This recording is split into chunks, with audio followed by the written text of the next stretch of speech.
এভাবে কোটি টাকা রেভিনিউ জেনারেট করা পসিবল। আপনি যদি ১ কোটি টাকা রেভিনিউ জেনারেট করেন, ঠিক এই ৩টা জায়গায় কাজ করে আপনি ১০ কোটিতে যেতে পারবেন। আপনার বিজনেসের সেলস হচ্ছে না, এটা কি একটা প্রবলেম? আইডিয়া নলেজটা ঠিক না থাকলে তোমার ব্যবসা করা কঠিন। আইডিয়া আসলে একটা ব্যবসার জন্য ম্যাটার করে না, এই মুহূর্তে ম্যাটার করে অ্যাকশন। কিভাবে একটা বিজনেসকে বিল্ড করতে পারে, আইডিয়াটা কি হওয়া উচিত? বিজনেস আসলে দুটো জিনিস বলা যেতে পারে। নাম্বার 1 সাইকোলজি, নাম্বার 2 ঘরের বাজার বিডি জামশেদ মজুমদার ভাই তো অনেক বড় হয়ে গেছে, এখন আমি এখন একটা পেজ শুরু করবো, ন্যাচারাল প্রোডাক্ট বানাবো, ভিডিও টিডিও করবো, বাট দিন শেষে দেখা যায় কি কিছুই হচ্ছে না। প্রবলেমটা আসলে কি দেখতেছেন যে কেন পারতেছে না? বিজনেস মানে হচ্ছে একটা কন্টেন্ট বানাই ফেলবো এবং এই কন্টেন্টটা ফেসবুক অ্যাড দিয়ে দিব, হাজার হাজার সেলস হবে। আসলে ব্যাপারটা এরকম ভাবে কাজ করে না। এই সময় সে আইডিয়া পাই না, পর্যাপ্ত নলেজ নাই, এই কারণে আসলে কারোর ব্যবসা থেমে যে কারণে আছে সেটা হচ্ছে সিস্টেম যত ফিট বিজনেস তত হিট। উইদাউট সিস্টেম আপনি আপনার বিজনেসকে স্কেল করতে পারবেন না। আপনার টার্নিং পয়েন্টে কি ছিল সাকসেস হওয়া? সবচেয়ে বেশি কাজ করছে আমার ক্ষেত্রে কন্টেন্ট। কিভাবে একটা বেটার নেটওয়ার্ক তৈরি করা যায়? কন্টেন্ট বানানোটাই একটা বেস্ট অপশন। প্রোডাক্ট ভালো হলেই কি ব্র্যান্ড হবে? প্রোডাক্ট যদি ভালো হয় তাহলে আপনার বিক্রি হবে। ব্র্যান্ডিং নির্ভর করবে। আমরা আসলে ব্যবসা শুরু করি মোটিভেশন। ফেসবুক কিন্তু আপনার সেলসের দায়িত্ব নেয় না। বাংলাদেশে ব্যবসা করার জন্য সবচেয়ে কঠিন জিনিস কি বলে আপনার মনে হচ্ছে এই মুহূর্তে? বিজনেসটাকে যত কঠিন করা হচ্ছে, আসলে বিজনেস তত কঠিন না। 50,000 1 লাখ টাকা দিয়ে মানুষ ব্যবসা করতেছে। আসসালামু আলাইকুম ভাইয়া, কি অবস্থা আপনার? ওয়ালাইকুম আসসালাম, ভালো আছি। আপনার কি অবস্থা? আলহামদুলিল্লাহ আমি অনেক ভালো আছি।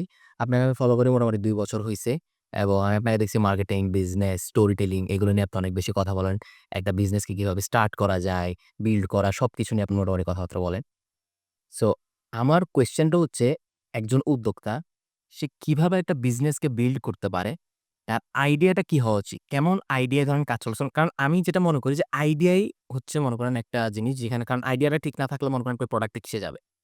সো কিভাবে সে আইডিয়া বা হচ্ছে কি নলেজে কাজ করবে? ধরেন আইডিয়া নলেজটা ঠিক না থাকলে তোমার ব্যবসা করা কঠিন। আচ্ছা, এখন ২০২৫ সাল চলতেছে।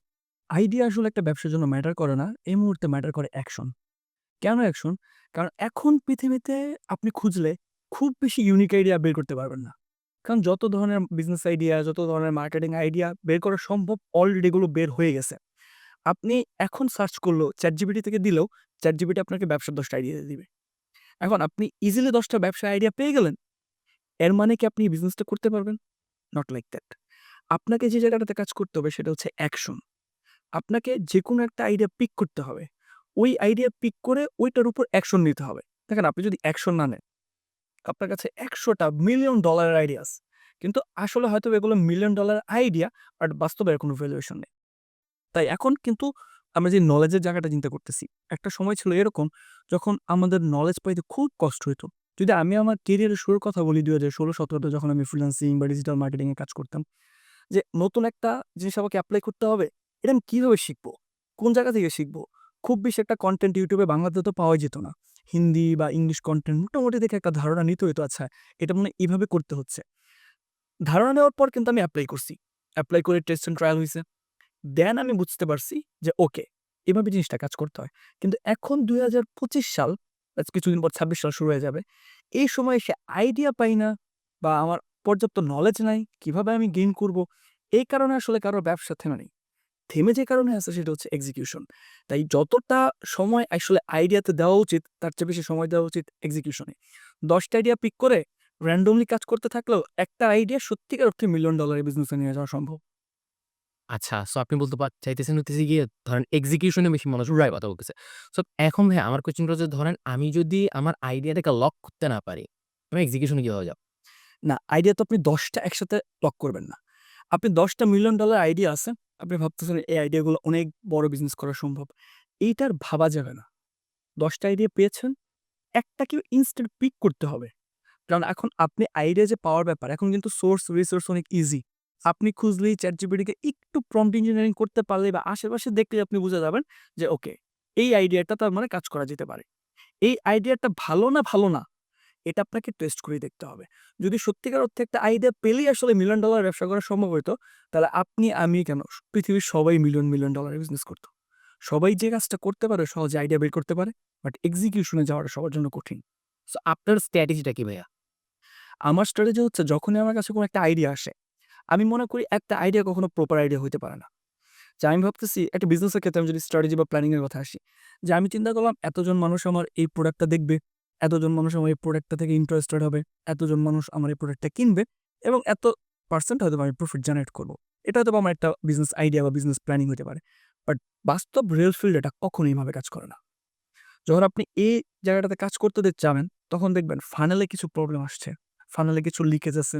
হয়তোবা আপনার মনে ছিল প্রোডাক্ট লেয়ার 1 এর পরে লেয়ার 2 এই প্রোডাক্টটা হয়তোবা আপনি ইন্ট্রোডিউস করতে পারতেন মার্কেটে। কিন্তু দেখতেছেন ওই প্রোডাক্টটা আসলে লেভেল 2 তে চাহিদা নাই। হয়তোবা অন্য কোনো প্রোডাক্টের ডিমান্ড আছে মার্কেটে। সো এইজন্য এই জিনিসটা আপনি কখন বুঝবেন? যখন এক্সিকিউশন করবেন।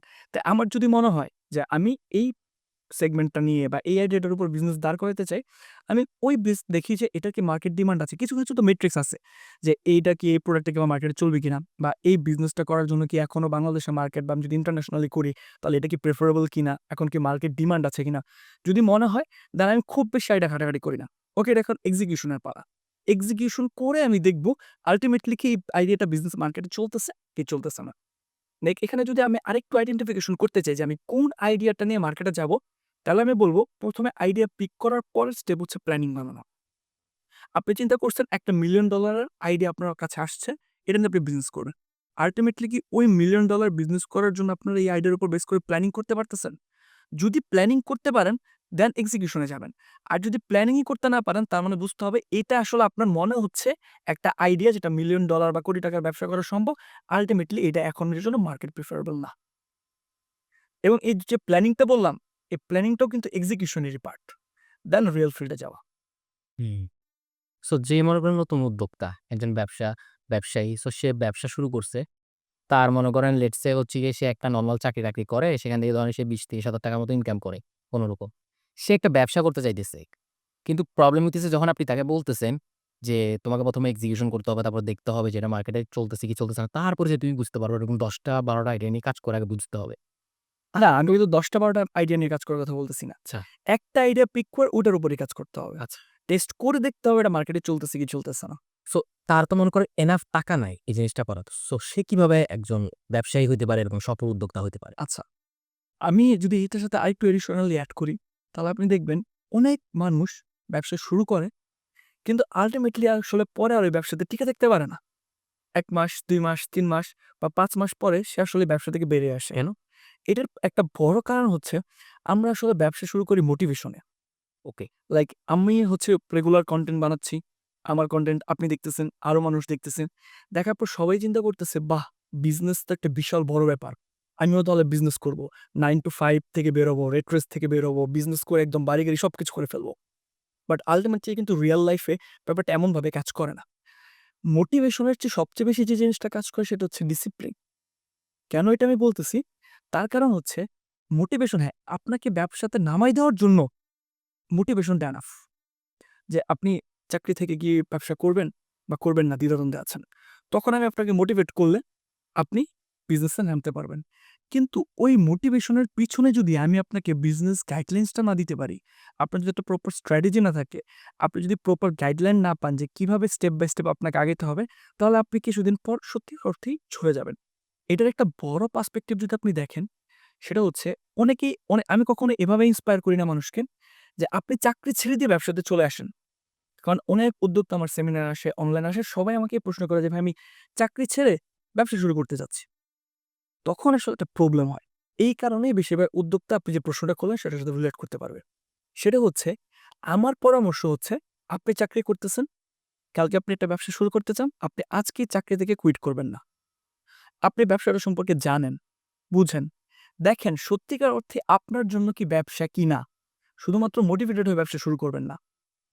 আপনি ব্যবসা শুরু করলেন। শুরুতে তো আপনি কোটি, কোটি টাকা প্রফিট করবেন না। আপনি একটা সামান্য টাকা প্রফিট করতেছেন। ওকে, বুঝতেছেন ব্যবসাটা। শুরুতে বড় আকারে না, ছোট আকারে শুরু করেন। আপনি দেখতেছেন যে আপনি চাকরি করে যে টাকা ইনকাম করতে পারছেন, আপনার ব্যবসা থেকে সেম অ্যামাউন্ট অফ মানি লাভ হচ্ছে, নট রেভিনিউ লাভ হচ্ছে। তার মানে এখন কিন্তু এই ব্যবসাটা আপনার চাকরিকে রিপ্লেস করার জায়গায় আছে। এখন কি আপনি চাকরি ছেড়ে দিবেন? না। আপনি এই ব্যবসা থেকে প্রফিট করে 3 মান্থ অর 6 মান্থের একটা ইমার্জেন্সি ফান্ড বানাবেন। যে ওকে, কারণ ব্যবসা আপনি যেকোনো টাইমে লস খেতে পারেন। যে আপনি ব্যবসা শুরু করছেন, এখন আপনার মনে হচ্ছে আগামী ৬ মাস এই বিজনেস থেকে যদি 0 প্রফিট হয়, আপনি 6 মান্থ খুব সুন্দরভাবে আপনার বিজনেসটাকে সাস্টেইন করে নিয়ে যেতে পারবেন। এখন হচ্ছে আপনার ওই হাই টাইম, যেই টাইমে আপনি চাকরি কুইট করবেন। এই যে এখন যখন আপনি সেফ গেম খেলতেছেন, চাকরি করতেছেন, পাশাপাশি একটা আইডিয়া নিচ্ছেন, ছোট আকারে শুরু করতেছেন, দেখতেছেন, অ্যাপ্লিকেশন করতেছেন, ইমপ্লিমেশন করতেছেন, দেখতেছেন খুব সুন্দরভাবে এটা থেকে আস্তে, আস্তে প্রফিট হচ্ছে। দেন যদি আপনি এই স্ট্র্যাটেজি বা এই গাইডলাইন মেনে চলেন বা এই ডিসিপ্লিনটা যদি আপনি মেইনটেইন করে ধরে রাখতে পারেন, তাহলে আল্টিমেটলি আপনি যে রিস্কটার কথা বললেন বা উদ্যোক্তারা শুরু করতে পারে না নতুন অবস্থায়, এই প্রবলেমটা তখন থাকবে না। বাট আমরা জাস্ট মোটিভেটেড হই। আর আজকে দেখি জব কুইট করে ফেলি। কালকে আর জব দরকার নেই আমার। আমি ব্যবসা শুরু করে দিয়েছি একদম বিশাল বড় উদ্যোক্তা। এই ফ্যান্সি ব্যাপারগুলো থেকে একটু বেরিয়ে আসতে হবে। হুম। বেশিরভাগ উদ্যোক্তারা এটাই চিন্তা করে যে অমুক তো অনেক বড় হয়েছে, সো ভরার বাজার বিডি জামশেদ মজুমদার ভাই তো অনেক বড় হয়ে গেছে। এখন আমি যখন একটা এরকম একটা পেজ শুরু করব, ন্যাচারাল প্রোডাক্ট বানাবো, ভিডিও-টিডিও করব, জাস্ট আমার হয়ে যাবে। বাট দিন শেষে দেখা যায় কি কিছুই হচ্ছে না। পরে হচ্ছে গিয়ে ওরা চিন্তা করে হয়তোবা আ তাদের লাক ছিল, হয়তোবা আমার লাক নাই। তাদের হয়তোবা অমুক কিছু ছিল, আমার অমুক-তমুক কিছু নাই। প্রবলেমটা আসলে কি দেখতেছেন যে কেন পারতেছে না? আচ্ছা, খুব সুন্দর একটা কথা বলছেন। Luck favour. এটা নিয়ে যদি আমি একটা বিষয় বলতে চাই, হ্যাঁ, অবভিয়াসলি মানুষের লাক বা তকদির বলে একটা ব্যাপার আছে। কিন্তু আমরা যে জিনিসটাকে বলি যে লাক ফেভার করছে, লাইক ধরেন আমার এই যে আমি হয়তোবা এই পডকাস্টে আসতে পারতেছি, বিজনেস নিয়ে কাজ করতেছি। হয়তোবা আপনার আমার যারা কনটেন্ট দেখে, লাইফস্টাইল দেখতেছে, বাহ! সে তো খুব লাকি। বা আপনার হয়তোবা অনলাইনে কাউকে দেখে মনে হচ্ছে সে তো খুব লাকি, খুব কম বয়সে অনেক অ্যাচিভমেন্ট করে ফেলছে। আসলে লাক ফেভার বলতে কোনো কিছু নাই। যখন অনেক দিনের পরিশ্রম একটা ভালো অপরচুনিটি পায়, ওইটাকে আমরা বেসিক্যালি লাক ফেভার করা বলি। আপনি লাক আপনার ফেভার তখনই করবে, যখন ওই লাকটা বানানোর জন্য আপনি যথেষ্ট পরিমাণে পরিশ্রম করবেন। আপনার দিন-রাত পরিশ্রম করতে হবে। আপনাকে স্ট্র্যাটেজি বানাইতে হবে। আপনার এটার পেছনে খাটতে হবে। নলেজ গেইন করতে হবে, রিসার্চ করতে হবে, এক্সিকিউশন করতে হবে। ৫,০০০, ১০,০০০, ৳১,০০,০০০ লস খেতে হবে। মার্ক জুকারবার্গকে একটা প্রশ্ন করা হয়েছিল যে, "আপনি তো খুব ওভারনাইট সাকসেস পেয়ে গেছেন।" মার্ক জুকারবার্গের ইন্টারভিউর আনসার ছিল, "হ্যাঁ, সত্যিকার অর্থেই আমি ওভারনাইট সাকসেস পেয়েছি। কিন্তু এই নাইটটা অনেক লম্বা ছিল।" সো আমরা যেটাকে আসলে ওভারনাইট সাকসেস বলি, লাক ফেভার করা বলি, এটা আসলে এরকম না। অনেক দিনের পরিশ্রম আসলে একটা অপরচুনিটি খুঁজতে থাকে, যেটা আল্টিমেটলি সে পেয়ে যায়। আর ওটাকে অডিয়েন্স বা জনগণ লাক ফেভার করা হয়। এই যে সারস ফার্দী ভাইকে আজকে সবাই দেখতেছে, ইনাকে সম্পর্কে এরকম সবাই ওরকম কেউ জানে না। সো সবাই আমার কাছে অনেক জ্ঞান-গুণ দিচ্ছে। হ্যাঁ? মানে ২ দিন আইসা অনেক বেশি সাকসেসফুল হয়ে গেছে ব্যাপারটা এমন। বাট ভাইয়ের যে একটা স্টোরি আছে যে ভাই হচ্ছে গিয়ে শুরু থেকে অন্যের বাসায় গিয়ে মোবাইল ধার হ্যাঁ, ওয়াইফাই করে ওয়াইফাই ইউজ করে না থাকি। ভাই ডেভেলপিং এর কাজকর্ম করছে, ফ্রিল্যান্সিং টাইপের কাজ করছে। টাকা কামানোর জন্য যে কতটা কষ্ট, কতটা হার্ড একটা জার্নি গেছে। আমি যদি ভুল করে না থাকি প্রায় ৬-৭ বছর মতো এরকম ইয়া গেছে। এটা কেউ জানে না। সবাই জানে সারস ফার্দী, তার হচ্ছে গিয়ে গাড়ি আছে, বাড়ি আছে, ঘুরতেছে, ফিরতেছে, অনেক টাকা পয়সা, অনেক কিছুতে ওভারনাইট সাকসেসফুল গেছে। বাট এই কাহিনীটা কিন্তু কেউ জানে না। আমাদের প্রবলেম হইতেছে ভাই এইটাই যে আমরা এটাই দেখি। বাট পিছনের গল্পটা আর দেখি না। আমি যদি আ এখন বলি, যেমন আজকে বরকত সাহেব একটা প্রশ্ন করলেন, "ভাই আপনার এখন ৪ টা অফিসে, আপনি অফিসে যান না?" আমি বললাম, "আসলেই যাই না।" তো আপনার তখন মনে হইতে পারে বা একটা মানুষ অফিসে যায় না বা আমার অফিসে যখন ক্লায়েন্টরা আসে এজেন্সির জন্য, তখন প্রশ্ন করে, "ভাই শারদ ফার্দী ভাই নাই?" তো টিম মেম্বার উত্তর দেয়, "না আসলে উনি নাই।" তো প্রশ্ন আসতে পারে যে কিছুই করে না। আমি যখন ২০১৬-১৭ তে কাজ করি, আপনি যদি আমার লাইফস্টাইল বা রুটিন শুনেন, মানে এইটা আসলে কোনো সাধারণ মানুষের রুটিন হতে পারে না। আমি সকাল ৭ঃ০০ থেকে ৭:৩০ র মধ্যে উঠতাম। আমি আমার ল্যাপটপটা নিয়ে বসতাম। বসার পর আমি কাজ শেষ করে উঠতাম হচ্ছে দুপুরে ২টা থেকে ২:৩০ টার টাইমে। আমার একদম একুরেটলি মনে আছে। দেন আমি গোসল করতাম, খাওয়া-দাওয়া করতাম। তারপর আবার আমি হচ্ছে ওই চেয়ারে বসতাম। উঠতাম রাত ৩টা থেকে ৩:৩০ টার দিকে। এখন বলতে পারেন রাতে খাওয়া হয় নাই। অনেকদিন রাতে খাওয়া হয়নি। আমি শুধুমাত্র শিখছি, জানছি, বুঝছি। আমার শেখার প্রচুর ইচ্ছা ছিল। এবং এটা যে কি ধরনের ভয়ানক লেভেলে পরিশ্রম করতে হইছে আমার, আমি মোটামুটি ১.৫-২ বছর মানে মানে যে বাইরে যে আলো দেখা যায় বা সূর্যের আলো দেখি নাই। এই কারণে আমার শরীরে ভিটামিন ডি এর অভাব পড়ছে। আমাকে এর জন্য প্রায় ৩ বছর ইন্ডিয়া থেকে ট্রিটমেন্ট করতে হইছে যে আমি বসে থাকার কারণে এবং বাইরে না যাওয়ার কারণে আমার শরীরে ভিটামিন ডি এর অভাব এবং এটা আমাকে প্রচুর ব্যাক পেইন এর প্রবলেম দিছে একটা টাইমে। বাট ওইটা আসলে কেউ দেখেও না। আসলে ওইভাবে বলা হয় না। কারণ এই সব ধরনের স্টোরি না মানুষ মানে ওই যে একটা বাহবা দেওয়ার ব্যাপার না? সাপোর্টের সময় আসলে কেউ থাকে না। কিন্তু আপনি যখন একটা সাকসেস হয়ে গেছেন, দেখাইতে পারতেছেন মার্কেটে যে, আমার এই সাকসেস আছে, আমি এটা করছি, সেটা করছি। তখন বাহবা দেওয়ার আসলে লোকের অভাব হয় না। হুম, রাইট। এটা আমি নিজেই দেখছিলাম যে সো অনেকে বলতেছিল মানে টুসেন পডকাস্টে আপনি আসছিলেন। টুসেন পডকাস্টে আসার পর অনেকে বলতেছিল যে হ্যাঁ, ওভারনাইট সাকসেস হয়ে গেছে, বাট আপনি ওখানে বলছিলেন যে না, ব্যাক এন্ড এর যে স্টোরিটা থাকে এটা কেউ জানে না আসলে। কতটা হার্ড, কতটা টাফ গেছিল আপনার। এটা শুনতে অনেক কষ্ট লাগে যখন আরেকটা মানুষের কাছে আপনি যাচ্ছেন, তাকে বলতেছেন আপনি আমার ওয়াইফাই ধার দাও। এটা আমি বুঝতে পারি। মানে I got it, ওই পয়েন্ট গুলো আমি জানি। এটা কতটা হার্ড হইতে পারে। এরপরে আস্তে, আস্তে এখানে সবচেয়ে বড় ম্যাটার আমি যেটা দেখি ভাইয়া সেটা হচ্ছে গিয়ে মানে you need to be very, very মানে হাঙ্গার থাকতে হবে আপনার ভিতরে হাঙ্গারনেসটা থাকতে হবে যে ভাই করতে হবে কিছু। শেখার প্রতি এটাটা থাকতে হবে। হ্যাঁ, আপনি বলতেছেন হ্যাঁ ভাই সোশ্যাল মিডিয়ায় অনেক রিসোর্সেস আছে, অনেক কিছু আছে। আমি দেখি নাই ওখান থেকে যাই। শেষ। হ্যাঁ, আমার কাছে অনেক কিছু আছে করতেছি, পারতেছি না। বাট হাঙ্গারনেসটা কিন্তু কারো নাই। যে আবার পড়ে ফেলতে হবে এই যে যেটা আপনি বললেন। দেখেন যদি ওই একটা কোয়েশ্চেন থাকে না যে আপনার যদি আমাকে একটা প্রশ্ন করেন, "ভাই সফল হওয়ার জন্য আসলে কি করতে হবে?" তখন আমার উত্তর থাকে সফল হওয়ার জন্য যা, যা করা দরকার আপনার তাই করতে হবে। যদি ধরেন আপনি এখন আপনাকে যদি একটা পুকুরে ফালাই দেওয়া হয় এবং আপনি সাঁতার জানেন না, তাহলে আপনি আসলে বাঁচার জন্য, নিঃশ্বাস নেওয়ার জন্য ঠিক যেভাবে আপনার আপ্রাণ চেষ্টা করতেছেন, আপনার বিজনেস হোক, আপনার লাইফের কেরিয়ার হোক, আপনার যেকোনো লাইফের সাকসেস এটাকে আপনি যেভাবে ডেফিনিশন করেন না কেন, তা পাওয়ার জন্য ঠিক সেম ভাবে পরিশ্রম করতে হবে। যে আপনাকে এটাই ভাবতে হবে যে, আমি যদি এই কাজটা না করতে পারি, তাহলে আসলে আমি সত্যিকার অর্থেই মারা যাচ্ছি। ওইভাবে যদি আপনি সাকসেস বা আপনার সাকসেসের ক্ষুধাটা যদি আপনার লাইফে ওইভাবে আপনি আনতে পারেন, তাহলে টুডে অর টুমরো সাকসেস হচ্ছে আপনার জন্য এখন একটা সময়ের ম্যাটার। আর কিছু না। আমাকে একটু বলেন তো ভাই আপনার টার্নিং পয়েন্টটা কি ছিল সাকসেস হওয়ার? যে কারণে আজকে আপনি এত বেশি সাকসেসফুল হয়েছেন বলে মনে হচ্ছে যে ওই যে বাসা থেকে ওয়াইফাই ধার করে নেওয়া থেকে শুরু করে আজকে যে আপনি এত বড় একজন বিজনেসম্যান হইলেন, এই জার্নিটা কি ছিল? যেটা মানুষ শুনতে পারবে, মানুষ তাদের সাথে রিলেট করতে পারবে। বিকজ আমরাও এর থেকে ধরেন মোটিভেশনের কথাবার্তা অনেক বলি। সবাই জানে যে হার্ড ওয়ার্কিং করতে হবে, ডিসিপ্লিন করতে হবে। তোমাকে হচ্ছে গিয়ে অনেক কাজকর্ম করতে হবে। অ্যাকচুয়ালি আসলে ফর্মুলাটা কি? যদি আমার ক্ষেত্রে যে জিনিসটা খুব ভালোভাবে কাজ করছে আমি যদি বলি, সেটা হচ্ছে যেহেতু আমার ডিজিটাল স্পেসে বিজনেস করা হয়, সবচেয়ে বেশি কাজ করছে আমার ক্ষেত্রে কনটেন্ট। ওকে। কারণ যখন আ আমি একটা জিনিস খুব সুন্দরভাবে রিয়ালাইজ করতে পারছিলাম সেলসের ক্ষেত্রে এবং আমি রিসেন্টলি আমার Facebook পেজ থেকে একটা সিরিজ চালু করছি পোস্টের কোটি টাকার নলেজ। এখন মনে হয় পোস্ট 9 বা 10 চলতেছে।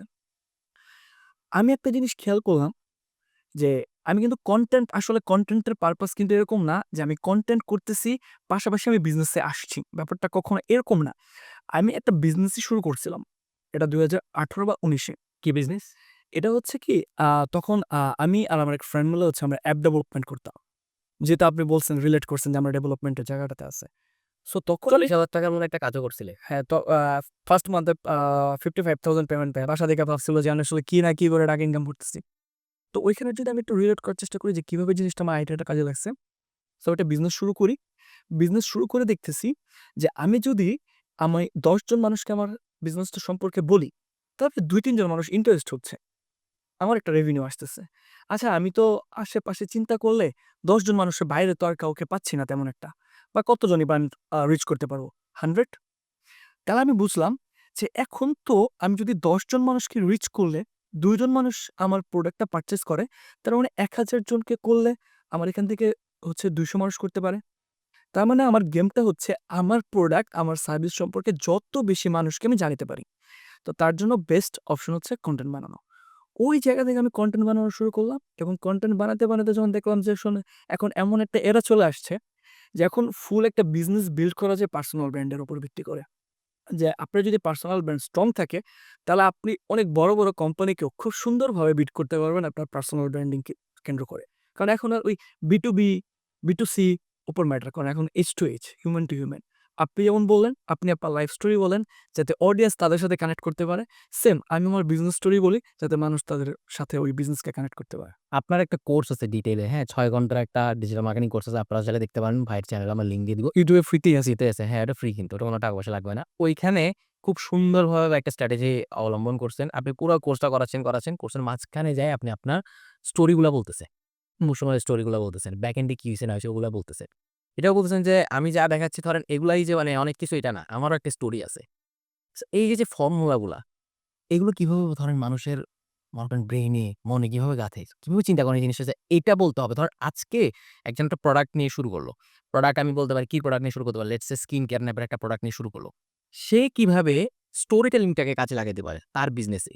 আচ্ছা। আসলে স্টোরি টেলিংটা কেন আসছে আগে আমাদের এটা বুঝতে হবে। আমি মনে করি বিজনেস আসলে ২ টা জিনিসের উপর ভিত্তি করে। Number 1 psychology, number 2 calculation. এর বাইরে আসলে বিজনেসে খুব বেশি কিছু নেই। আপনি যখন মার্কেটিং করতেছেন, আপনি চিন্তা করতেছেন যে কোন অ্যাঙ্গেলে এই মেসেজটা দিলে মানুষ খুব সুন্দরভাবে রিসিভ করতে পারবে। আপনার এই সাইকোলজি ক্র্যাক করা কমপ্লিট। এখন আপনার কাজ কি? কত বেশি মানুষকে এই জিনিসটা মেসেজটা দেওয়া যায় যাতে বেশি মানুষ রিলেট করে আপনার ব্র্যান্ডের সাথে কানেক্ট হতে পারে, আপনার প্রোডাক্টটা পারচেজ করতে পারে। রাইট? এখন এর জন্য আপনাকে এই সাইকোলজির উপরে পড়াশোনা করতে হবে। আমরা ভাবি বিজনেস মানে হচ্ছে Facebook অ্যাড দিয়ে দেওয়া। রাইট। বিজনেস মানে হচ্ছে আমার কনটেন্টটা এডিটিংটাতে খুব বেশি কাট জাম্প কাট হবে, এই সোইপ হবে। এখান থেকে একটু এসএফএক্স আসবে, এখান থেকে একটু বিভিন্ন অ্যাঙ্গেলে আমরা হচ্ছে এলিমেন্ট, মোশন গ্রাফিক্স এড করে দিয়ে একটা কনটেন্ট বানায় ফেলবো এবং এই কনটেন্টটা Facebook অ্যাড দিয়ে দিব। হাজার, হাজার সেলস হবে। আসলে ব্যাপারটা এরকমভাবে কাজ করে না। আমি যখন আসলে বিজনেস শেখা শুরু করি, তখন আমি দেখলাম এখানে অনেক কিছু আছে। যেমন অনেকেই এখন একটা এলিগেশন শোনাতে পারে যে ভাই বিজনেস আসলে শেখার কিছু নাই। সত্যিকার অর্থে বিজনেস আসলে শেখার কিছু নেই। কিন্তু আপনি যদি বিজনেসটাকে ভেঙে নিয়ে আসেন, এখানে মেটা অ্যাডস আছে, এখানে কনটেন্ট আছে, এখানে সাইকোলজি আছে, এখানে টিম ম্যানেজমেন্ট আছে, এখানে আপনার ম্যানুফ্যাকচারিং এর প্রয়োজন পড়তে পারে, এখানে আপনার কাস্টমার আছে, এখানে মার্কেটিং, এখানে ব্র্যান্ডিং, অনেকগুলো আলাদা, আলাদা সেগমেন্ট পাওয়া যায় না? এই সেগমেন্টগুলো আসলে শিখার আছে। সো আমি অ্যাজ এ বিজনেসম্যান হিসেবে বিজনেস শিখবো মানে কি Facebook অ্যাড দেওয়া শিখবো? না। বা আমি কি শুধুমাত্র নিজেকে একজন Facebook অ্যাড এক্সপার্ট ভাবলে মার্কেটার বা একজন বিজনেসম্যান দাবি করতে পারবো? না। আপনাকে প্রত্যেকটা বিষয়ের উপরে আসলে শিখতে হবে। এই প্রত্যেকটা বিষয়ের উপর নলেজ রাখতে হবে। যখন আপনি সাইকোলজি সম্পর্কে জানতে পারবেন, দেখবেন সাইকোলজিতেও যে আপনি পাচ্ছেন হচ্ছে ক্যালকুলেশনের একটা পার্ট। যখন আপনি ক্যালকুলেশনের জায়গাতে আসবেন, তখন দেখবেন বাহ! এই ক্যালকুলেশন তো ফাইন্যান্সের সাথে খুব সুন্দরভাবে কাজ করে। যখন আপনি ফাইন্যান্সের জায়গায় আসবেন, তখন দেখবেন আপনি টিম মেম্বার গুলাকে তো এইভাবে অপারেট করলে বিজনেস এবং ওভারঅল সবকিছু টিমিং ভালো থাকে। এই জিনিসগুলোই যখন আপনি সুন্দরভাবে শিখতে পারবেন, তখনই আসলে আপনি আল্টিমেটলি ওই স্ট্রাকচারটা বানাইতে পারবেন যে স্ট্রাকচারটা আপনি আমার কাছ থেকে জানতে চাচ্ছেন। এই মুহূর্তে ভাইয়া উদ্যোক্তারা একটা বড় প্রবলেম ফেস করতেছে। সেটা হইতেছে গিয়ে সবাই একই কথা বলতেছে, আমাদের বিজনেস এখন ডাউন চলতেছে। আ কি জানি একটা ম্যাটার Android আপডেট আসছে, এটার কারণে আমাদের হচ্ছে গিয়ে সিপিআই অনেক বেড়ে যাচ্ছে, আমাদের কস্ট পার অনেক বেড়ে যাচ্ছে। এমন লোক আছে যে আমাকে বলতেছে যে আ ওর জ ও হচ্ছে গিয়ে অন্য এজেন্সি থেকে সার্ভিস-টার্ভিস নিচ্ছিল। এখন আমার কাছে আসছে, আমার কাছে এগুলো বলতেছে যে, "ভাই আমি হচ্ছে গিয়ে পার প্রোডাক্টে আমাকে ৳২০০ লাগতো পার প্রোডাক্ট বিক্রি হইতে। এখন আমার ওই প্রোডাক্ট বিক্রি হতে ৳৪০০ ৳৫০০ লাগতেছে।" কেন এমনটা হচ্ছে? এবং এটার সলিউশনটা কি? কারণ বেশিরভাগ এই মুহূর্তে বাংলাদেশে উদ্যোক্তারা এটা ফেস করতেছে। আচ্ছা, যদি গড় করতে সবার মতো আনসার আমি দিতে চাই, তাহলে আনসারটা দিতে হবে হচ্ছে আপনি কনটেন্ট আপডেট করেন। ওকে। এখন প্রশ্ন হচ্ছে যদি আমি আমার মতো করে আনসার দিতে চাই, তাহলে শুধুমাত্র কনটেন্ট আপডেটের জায়গাটাতে বিজনেসটা এখন নাই। দেখেন একটা বিজনেস আপনার প্রোডাক্টটা কিভাবে কিনবে? একজন একজন কাস্টমার আপনার প্রোডাক্টটা কেন কিনবে? এই প্রোডাক্টটা কি তার জন্য প্রয়োজন? এই প্রোডাক্টটা কি তাকে যেই প্রবলেমের মধ্যে আছে, সে প্রবলেম থেকে বের করে নিয়ে আসবে? আল্টিমেটলি আপনাকে কনটেন্টের যে জিনিসটা এড করতে হবে সেটা হচ্ছে অফার। আপনি কি ধরনের অফার আপনার কাস্টমারকে করতেছেন? লাইক আপনার খুব ভালো একটা প্রোডাক্ট আছে। এই প্রোডাক্টটাকে অফারের মধ্যে যদি আপনি নিয়ে আসতে পারেন, এই অফার কিন্তু এইটা না যে 50% ডিসকাউন্ট, 20% ডিসকাউন্ট, আজকেই ডেট শেষ। আমরা ভাবি এটা আসলে অফার। বাট অফার এইটা না। অফার হচ্ছে আপনি আমাকে ৳৫০০ দিচ্ছেন। এই ৳৫০০ র এগেইনস্টে আমি আপনাকে কি অফার করতেছি? আমি আপনাকে কি, কি দিতে চাচ্ছি? যদি কাস্টমারের মনে হয় যে তাকে আমি যে টাকাটা দিচ্ছি, ওই টাকাটার এগেইনস্টে আমি যে জিনিসটা পাচ্ছি এটা worth it এবং ওই টাকার চেয়ে বেশি ভ্যালু বহন করে, দেন ওই সময় কাস্টমার আপনার প্রোডাক্ট কিনবে। এখন কাস্টমার যদি আপনার প্রোডাক্ট কিনে, Facebook কি? Facebook হচ্ছে শুধুমাত্র একটা টুলস। যেই টুলসটা আপনার এই অফার, আপনার এই কনটেন্টকে যত বেশি মানুষের কাছে আপনি নিয়ে যেতে চান, তত বেশি মানুষের কাছে পৌঁছায় দিবে। Facebook কিন্তু আপনার সেলস এর দায়িত্ব নেয় না। যে আমরা ভাবি Facebook এ সেলস অ্যাড ক্যাম্পেইন করলাম বা সুন্দরভাবে জিনিসটাকে অর্গানাইজ করে নিয়ে আসলাম। সেলস ক্যাম্পেইন রান করলেই যত মানুষের কাছে যাবে আর মানুষ অটোমেটিক্যালি প্রোডাক্ট কিনবে। ব্যাপারটা এরকমভাবে কাজ করে না। এরকমভাবে কাজ করে না যে এটা আসলে আমাদের উদ্যোক্তাদেরকে জানানো উচিত। আমরা জানাই না। এখানে কিছু ল্যাকিংস আছে। আসলে আমরা যে জানাবো, আমরা নিজেরাও তো জানি না। বাংলাদেশে যেহেতু আমার নিজস্ব এজেন্সি আছে এবং অনেক এজেন্সির সাথে যেহেতু কাজ করা হয় এবং আপনার নিজস্ব যেহেতু এজেন্সি আছে, যখনই Facebook এ সেলস হয় না বা যখনই কোনো একটা কিছু আমরা বলি Facebook এ আপডেট চলতেছে। এই কারণে সেলস হচ্ছে না। ভাই Facebook আপডেট কেন দিচ্ছে? আপনার আমার খারাপের জন্য দিতেছে? Facebook আপডেট দিচ্ছে আপনার আর আমার ভালোর জন্য। তা আপনার আর আমার ভালো কিভাবে হবে এই জিনিসটা যদি আমরা রিসার্চ না করি, আমরা যদি না বুঝি, আমরা যাতে এখানে যদি সময় না দিই, আমরা কিভাবে বুঝবো? অ্যাজ এ বিজনেসম্যান হিসেবে শুধুমাত্র আমি টিমকে প্রেশার দিলাম, শুধুমাত্র প্রোডাক্ট সোর্সিং করে নিয়ে আসলাম। ব্যাপারটা এভাবে কাজ করবে না। হ্যাঁ, আপনি একটা ভালো এজেন্সি থেকে সার্ভিস নিতে পারেন। কিন্তু আপনাকেও কোফার্মারিলা জানতে হবে। আপনি এই প্রশ্নটা করলেন অ্যাজ এ বিজনেসম্যান হিসেবে কি আমার এই আনসারটা দেওয়া উচিত বা এজ এ বিজনেসম্যান হিসেবে আমি আনসারটা কেন দিতে পারতেছি? তার কারণ হচ্ছে আমিও Facebook অ্যাডস নিয়ে পড়াশোনা করি। আমি Facebook অ্যাডস নিয়ে দেখি যে আসলে কতটুকু আপডেট আসছে। সত্যিকার অর্থে AI এর উপর আপডেটটা কি আমাদেরকে হেল্প করবে? করলে কিভাবে করবে? কোন জায়গাতে করবে? এই ব্যাপারগুলো জানতে হবে। কনটেন্ট ম্যাটার করতেছে। বাট তার চেয়ে বেশি ম্যাটার করতেছে আপনি কনটেন্টে কি দিতেছেন সেটা। যদি কনটেন্টটা ভালো দেন, ওই কনটেন্ট যদি অর্গানিকলি ভিউ হয়, অর্গানিক্যালি ভিউতে যদি আপনি দেখেন সেলস হচ্ছে, দেন এই কনটেন্টটাকে আপনি ডলার দিয়ে পুশ করবেন। আরো বেশি মানুষের কাছে যাবে। তার মানে আরো বেশি মানুষ যদি আপনার এই সুন্দর অফারটা পায়, আরো বেশি মানুষ আপনার এই প্রোডাক্টটা পারচেজ করবে। খুব সিম্পল, বাট আমরা না জানার কারণে জিনিসটাকে অনেক বেশি জটিল করে ফেলতেছি। রাইট। এআই আসার পরে প্রায় ধরেন সো অনেক কিছুই চেঞ্জ হইছে, অনেক আপডেট আসছে। এখন এআই আসার পরে আপনার কি মনে হচ্ছে ভাইয়া যে এটা একটা প্রভাব পড়ছে বলে মনে হচ্ছে রিসেন্ট যে আপডেট গুলো আসছে এগুলোর পরে? হ্যাঁ, প্রভাব পড়ছে, বাট ভালো প্রভাব পড়ছে। যদি আমি আমার কথা বলি, আপনি হয়তোবা দেখছেন রিসেন্টলি হচ্ছে আমি Facebook এ একটা পোস্ট দিছিলাম যে আমার একজন মেটা এর এক্সপার্ট দরকার যার সেলারি আমি দিব ৳১,০০,০০০। এখন প্রচুর পরিমাণে সিভি আসছে।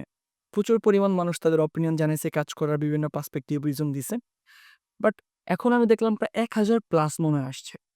বাট আপনি আসলে এটা আমি কি বলবো বাংলাদেশের পার্সপেক্টিভে, যদি ৯০০ মানুষই বলি, সে আমার সাথে কাজ করতে চায়, আমার সাথে কাজ করলে তার কি সুবিধা শুধুমাত্র সেগুলোই সে বলছে। তার সাথে কাজ করলে আমার কি সুবিধা এইটা আসলে সে বলতে পারে নাই। এবং যেহেতু ১,০০০ মানুষের আমি একটা লিস্ট পেয়েছি। সো আমাকে শর্ট লিস্ট করতে হবে।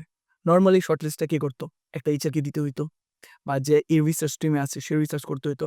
বা আমি যদি সিঙ্গল ম্যান আর্মি হয়ে থাকি, তাহলে আমার নিজের ১,০০০ সিভি দেখে পড়ে কাকে নেওয়া যায়, কাকে নেওয়া যায় না, কিভাবে করা যায় করতেছি। আমি সুন্দরভাবে সবগুলোকে এক্সপোর্ট করছি। ChatGPT-কে দিছি। আমার কিছু রিকোয়ারমেন্ট আছে। এই রিকোয়ারমেন্ট গুলো আমি চাই।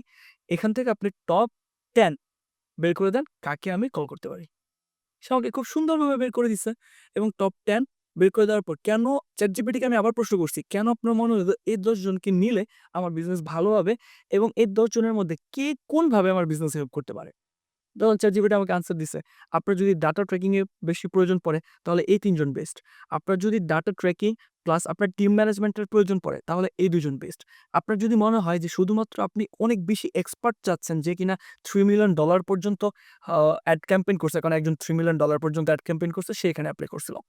তাহলে আপনি তাকে চুজ করতে পারেন। সো এই কাজটা যেটা আমার করতে গেলে মিনিমাম একটা আমার এজেন্সির যে আরো কাজ থাকে। সব কাজের পাশাপাশি তো একটা এক্সট্রা কাজ। এই কাজটা করতে যেখানে আমার ৪-৫ দিনের মতো সময় লাগতো, এটা হয়তোবা আমার 10 to 20 মিনিটসেই কভার হয়ে গেছে। এখন এরকম বিভিন্ন জায়গায় আসলে AI ইমপ্লিমেশন হচ্ছে, এবং সবগুলো আমার কাছে মনে হচ্ছে বেটার, যেটা উদ্যোক্তাদের জন্য বেস্ট। কারণ এখন কনটেন্ট এ চলে আসছে। হ্যাঁ, আমরা যখন ChatGPT তে যেয়ে বলি আমি হচ্ছে আ এই মগটা বিক্রি করতে চাই, এটার জন্য আমাকে একটা কনটেন্ট লিখে দেন। ওই ChatGPT ইউজিং এর কোনো প্রয়োজন নেই। খুব সুন্দরভাবে কি প্রোডাক্ট, কাদের জন্য, কেন করব, আমার কোনো ইউএসপি আছে কিনা, আমি কতদিন ধরে বিজনেস করতেছি, ChatGPT এই প্রম্পট জেনারেশনের জন্য, ChatGPT স্ক্রিপ্ট জেনারেশনের জন্য আমাকে কোনো কোয়েশ্চেন করতে চায় কিনা, বা ChatGPT কোনো কিছু জানার প্রয়োজন আছে কিনা, অনেক কিছু উপর ডিপেন্ড করে ওই স্ক্রিপ্টটা আসবে। স্ক্রিপ্টটা জাস্ট আমি বললাম, "র‍্যান্ডম আমি এটা বিক্রি করতে চাই, আমাকে একটা স্ক্রিপ্ট লিখে দাও।" আর ওই স্ক্রিপ্টের উপর আমি আবার এআই দিয়ে ভয়েস নিলাম। তারপর ওটার উপর আমি আবার এআই দিয়ে এডিট করে এলাম। তারপর আবার ওইটা আমি মার্কেটে দিয়ে বললাম যে, "Facebook এ Android এর আপডেট আসছে, তাই সেল আসতেছে।" এটা তো হইল না তাইলে। সো একটা ফর্মুলা আছে কনটেন্টের। এমন কি ফর্মুলা যেটা আপনি মেইনটেইন করেন আপনার বিভিন্ন ক্লায়েন্টের জন্য, যাদের ধরেন মিলিয়ন ডলার পর্যন্ত রেভিনিউ জেনারেট হচ্ছে। ওইটাকে কিভাবে ছোটখাটো উদ্যোক্তারা এপ্লাই করতে পারে? তাদের অত কিন্তু টাকা পয়সা নাই। খুব সহজ। আ একটা কনটেন্ট যদি ভালো করতে হয়, প্রথমত প্রয়োজন হচ্ছে হুক। দ্যাটস মিন আপনার যেই কনটেন্ট, ওই কনটেন্টের ১ম ৩ to সেকেন্ড মানুষ কিভাবে হুক করতে পারতেছেন আপনি। দেন এমন কিছু একটা বলা যেটা মানুষ রিলেট করতে পারে। এখন এইটা আপনি তখনই বলতে পারবেন যখন আপনি আপনার অডিয়েন্সকে চিনবেন। অডিয়েন্স এ কি আসলে ম্যাটার করতেছে, অডিয়েন্সের পেইন পয়েন্টটা কোথায়? খুব সিম্পল। আমি বলতেছি না আপনাকে অনেক ফ্যান্সি কাট করতে হবে, অনেক এডিট করতে হবে, অনেক ভালো একটা স্টুডিওতে যেয়ে করতে হবে। কিচ্ছু প্রয়োজন নেই। আপনি যদি মোবাইলে Facebook পেজ থেকে যা লাইভও করেন, এবং আপনার প্রোডাক্টের জন্য আসলে মানুষ যা চায়, ওই জিনিসটা যদি মানুষকে রিলেটেবল ভাবে স্টোরির ভাবেই হোক, বা আপনার মতো করে ন্যারেটিভ স্টাইলে হোক বলতে পারেন, মানুষ ওই জিনিসটা নিবে। মানুষ কিন্তু মাথায় নিয়েন, কখনোই আপনার ভিডিও কিনতেছে না। কখনোই আপনি কিভাবে কথা বলতেছেন সেটা কিনতেছে না। মানুষ কিনতেছে তার প্রবলেমের জন্য সলিউশন, এবং ওই প্রবলেমের জন্য সলিউশনটা কি আপনার কনটেন্টের ভিতর আছে কিনা। খুবই সিম্পল। আমরা জিনিসটাকে অনেক গ্ল্যামারাইজ করে ফেলি, অনেক জটিল বানায় ফেলি। এটা বানাই শুধুমাত্র একটাই কারণে, সেটা হচ্ছে আমরা আমাদের নিজেদের ব্যবসা বড় করতে চাই। আমার একটা কনটেন্ট এজেন্সি আছে। আমি কনটেন্টকে এখন এত জটিলভাবে মানুষের কাছে উপস্থাপন করব, যাতে মানুষ ভাবে এইভাবে করা ছাড়া আসলে কোনো কনটেন্ট কাজ করে না। আমার একটা অ্যাড এজেন্সি আছে। আমি এত জটিলভাবে Facebook অ্যাডের আপডেটের সম্পর্কে মানুষকে আপডেট দিব, যে মানুষ এখন ভাববে এটা ছাড়া সম্ভবই না, একটা সলিউশন এভাবে আছে। বিজনেসটাকে যত কঠিন করা হচ্ছে, আসলে বিজনেস তত কঠিন না। কারণ কি? 50,000 1,00,000 দিয়ে মানুষ ব্যবসা করতেছে। যদি এত কিছু করতে হয় যেগুলোর বাজেটই 1,00,000 তাহলে সেই ব্যবসাটা করতেছে কিভাবে? খুব সিম্পল আকারে শুরু করা যায়। আপনি এগুলো করবেন, কখন করবেন জানেন? যখন আপনি ব্র্যান্ডিং এ ফোকাস করবেন। আপনার বিজনেসের ফার্স্ট ডে থেকে কিন্তু ব্র্যান্ডিং প্রায়োরিটি না।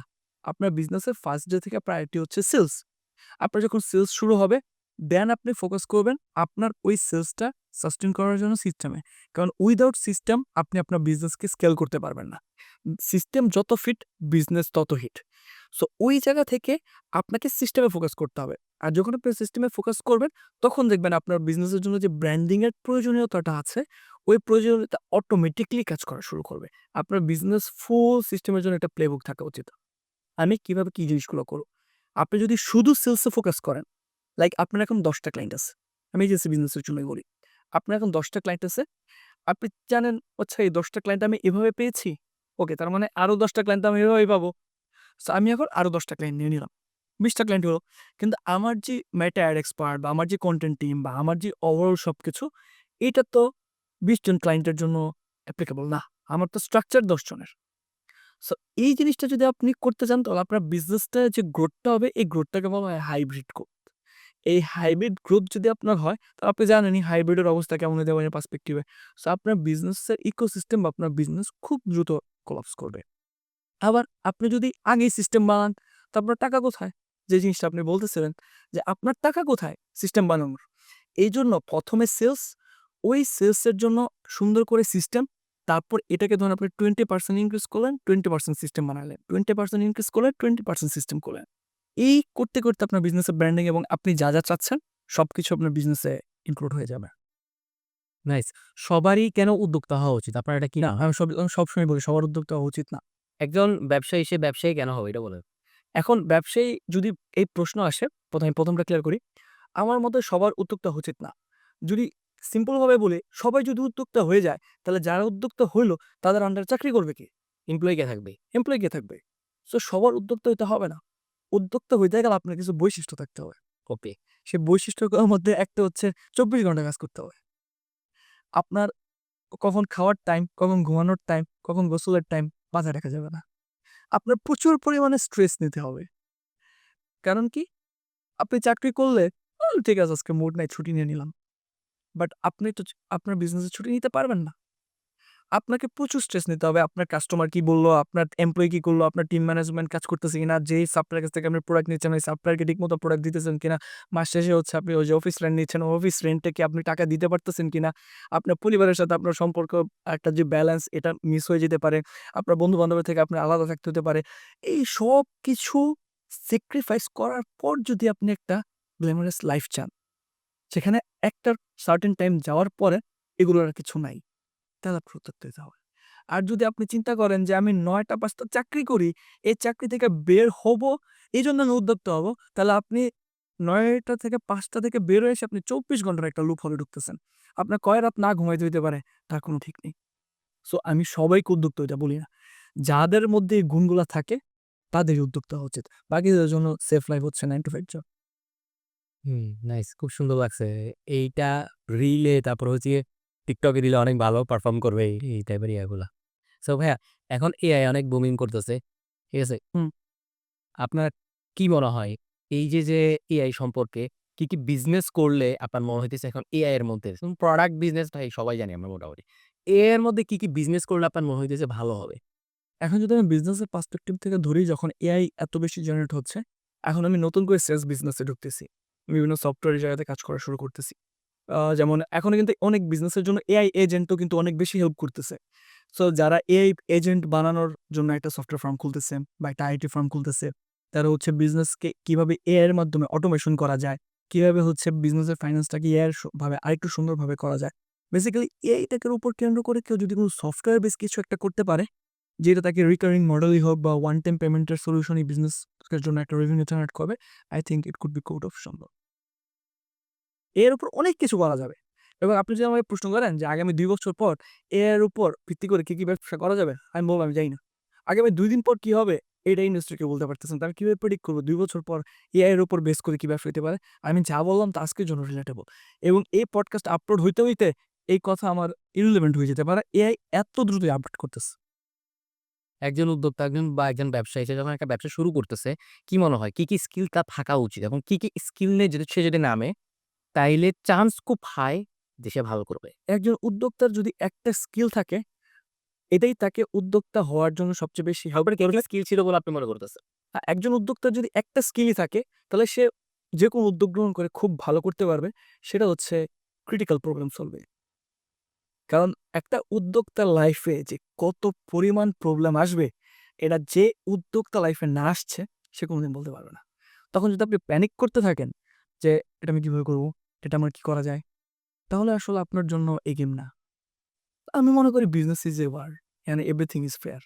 সো সেই ক্ষেত্রে আপনার বিজনেসের জন্য প্রতিনিয়ত প্রবলেম আসবে।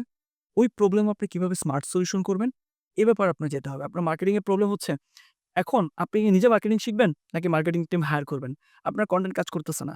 নিজে কনটেন্ট শিখবেন না কোনো এজেন্সির কাছে যাবেন। আপনি প্রোডাক্ট হয়তোবা চায়না থেকে ইম্পোর্ট করতেছেন। যাদের মাধ্যমে ইম্পোর্ট করতেছেন তারা হয়তোবা আপনাকে সুন্দর সলিউশন দিচ্ছে না। আপনি কি অন্য কারো কাছে যাবেন না নিজে শিখবেন না নিজে ইম্পোর্ট করবেন। প্রত্যেকটা ক্ষেত্রে আপনি দেখেন উদ্যোক্তার প্রবলেম সলভ করে আসতে হচ্ছে। সো কোনো মানুষের যদি প্রবলেম সলভিং এর ক্যাপাসিটি থাকে, সো এই একটা গুণই তাকে অন্যান্য স্কিল অ্যাকোয়ার বা হায়ার বোথ জায়গাতেই হেল্প করতে পারে। নাইস। সো আপনার লাইফের কয়েকটা এক্সাম্পল দেন যেগুলোর সাথে মানুষ রিলেট করতে পারে। যেমন আমি যখন ওই যে শুরুতে যেটা বললাম যে আমার বিজনেসে সেলস হচ্ছে না। সো বিজনেসে যেহেতু সেলস হচ্ছে না, আমি আপনাকে একটা সুন্দরভাবে একটা কোয়েশ্চেন করি যদি আমি, আপনি তো আমাকে অনেক কোয়েশ্চেন করতেছেন। যে আপনার বিজনেসে সেলস হচ্ছে না, এটা কি একটা প্রবলেম? আই থিংক হ্যাঁ, মোস্ট অফ দ্যা কেসে এটা তো একটা প্রবলেম। বিজনেসে সেলস হচ্ছে না, এটা কোনো প্রবলেম না। এটা একটা সিম্পটম। ওকে। আপনার বিজনেসে সেলস হচ্ছে না, তার পেছনে বিহাইন্ড দ্য রিজন অনেক কিছু হইতে পারে। আপনার টিম ভালো মতো কাজ করতেছে না। আপনি মার্কেটিং বুঝেন না। আপনার কনটেন্ট কাজ করতেছে না। এখন আপনার টিম ভালোমতো কাজ করতেছে না বা আপনি ব্যবসা সম্পর্কে বুঝেন না বা আপনার কনটেন্ট কাজ করে না। এগুলো হচ্ছে প্রবলেম। আপনার বিজনেসের ভিতরে এই প্রবলেমগুলা হচ্ছে দেখে আপনার সেলস হচ্ছে না। আমি যদি আরো সুন্দরভাবে আমার স্টোরির সাথে রিলেট করি, আমার বিজনেসে সেলস হচ্ছে না। এটা ছিল সিম্পটম। প্রবলেম কি ছিল? আমি এনাফ পরিমাণ মানুষের কাছে রিচ করতে পারি নাই। সো আমাকে কিন্তু আমার বিজনেসের সেলস এর এই সিম্পটমটা সলভ করার জন্য আমাকে কোর প্রবলেমে যেয়ে কাজ করতে হইছে। যেহেতু আমি এনাফ পরিমাণ মানুষের কাছে রিচ করতে পারি নাই, তার মানে আমার সেলস এ ফোকাস না। আমার ফোকাস কিভাবে আমি আরো বেশি মানুষের কাছে রিচ করতে পারবো। ওইটা জানা শুরু করলাম। ওই প্রবলেম সলভ করতে চাইলাম। ওইখান থেকে আইসা আমি একজন কনটেন্ট ক্রিয়েটর হয়ে গেলাম। যে হ্যাঁ, এই প্রবলেম সলভ এর জন্য আমার কনটেন্ট বানানো দরকার পার্সোনাল ব্র্যান্ডে। আমি এই প্রবলেম সলভ করে নিজে কনটেন্ট বানাচ্ছি। ওই জায়গায় আমি বিভিন্ন ধরনের সলিউশন আনতে পারতাম। মার্কেটিং টিম হায়ার করতে পারতাম, মেটা এড এক্সপার্ট নিয়োগ দিতে পারতাম, অন্য কোনো এজেন্সির হেল্প নিতে পারতাম, নিজে কনটেন্ট বানাইতে পারতাম বা হচ্ছে আমি মাইকিং বা অন্যান্য হচ্ছে প্ল্যাটফর্মে যেতে পারতাম। সো আমার কাছে মনে হয়েছে স্মার্ট সলিউশন কি আজ থেকে ৩ বছর পর, ৫ বছর পর আমি যদি আজকে থেকে কনটেন্ট বানানো ট্রাই করি, ৫ বছর পর আমি হয়তোবা মার্কেটে আরো বেশি রিলেভেন্ট থাকবো। ওই যে প্রবলেম সলভিং টা করতে পারছি, দ্যাটস ওয়াই আজকে আমি জায়গাতে আসতে পারছি। সো আপনাকে এটাও মাথায় রাখতে হবে কোনটা আসলে বিজনেসের প্রবলেম, কোনটা হচ্ছে আসলে আপনার বিজনেসের জন্য সিম্পটম। যেমন আমি যখন আমার বিজনেসের জন্য টিম মেম্বার বা একজন এমপ্লয়ি হায়ার করি, সে এমপ্লয়ি যদি কাজ না করে, এটা ওই এমপ্লয়ির প্রবলেম না। এটা এই বিজনেসেরও প্রবলেম না। প্রবলেমটা হচ্ছে আমি যে স্ট্রাকচারে হায়ার করছি, ওই স্ট্রাকচারের প্রবলেম ছিল। দ্যাটস ওয়াই আমি আমার বিজনেসের জন্য সেম রোলের জন্য মার্কেট ফিট এবং business fit standard employee hire করতে পারে নাই। দ্যাটস ওয়াই ওই এমপ্লয়ি এই জায়গাতে এসে কাজ করে না। আর আবার বিজনেসের সেলস বা অন্যান্য জায়গায় প্রবলেম হচ্ছে যেটা বেসিক্যালি আমরা সিম্পটম হিসেবে ধরি। বাট নরমালি অ্যাজ ইউজুয়াল ভাবে সবাই ভাবে আসলে প্রবলেম। ফাইন্যান্সিয়ালি ফ্রিডম থাকার জন্য যেহেতু ব্যবসা নিয়ে অনেক কথাবার্তা বলতেছি, সো ফাইন্যান্সিয়ালি ফ্রিডম থাকার জন্য কি ব্যবসা-ট্যাবসা করা উচিত? নাকি মনে করেন যে না শুধু ব্যবসা না ভাই তুমি ফাইন্যান্সিয়ালি ফ্রিডম থাকতে চাও তুমি যেকোনো কিছু করতে পারো?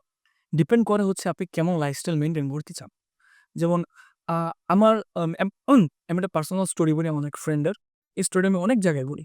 যে একদিন এক আড্ডায় আমি আমার এক ফ্রেন্ডকে প্রশ্ন করি যে, "তুই তোর লাইফে কত টাকা চাস?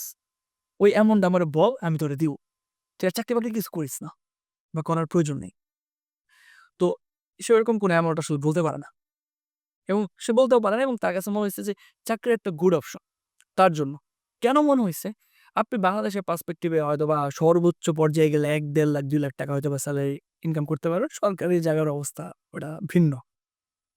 তো সেখান থেকে হয়তোবা আপনার লাইফস্টাইল ৳৫০,০০০ র। তাতে আপনি ফাইন্যান্সিয়ালি ফ্রিডমই আছেন। আপনার লাইফস্টাইল হয়তোবা ৳২০,০০০ র। আপনার ফাইন্যান্সিয়াল ফ্রিডমই আছেন। এখন ব্যাপার হচ্ছে ফাইন্যান্সিয়াল ফ্রিডমের জন্য আপনি চাকরিও নিতে পারেন। ফাইন্যান্সিয়াল ফ্রিডমের জন্য আপনি বিজনেস আসতে পারেন। যদি প্রশ্ন আসে life with freedom, just only freedom, তাহলে আমি বলব বিজনেস, নট ফাইন্যান্সিয়াল ফ্রিডম। কেন? ফ্রিডম আবার কিন্তু ফ্রি না ভাই। ফ্রিডম কিন্তু কস্টলি।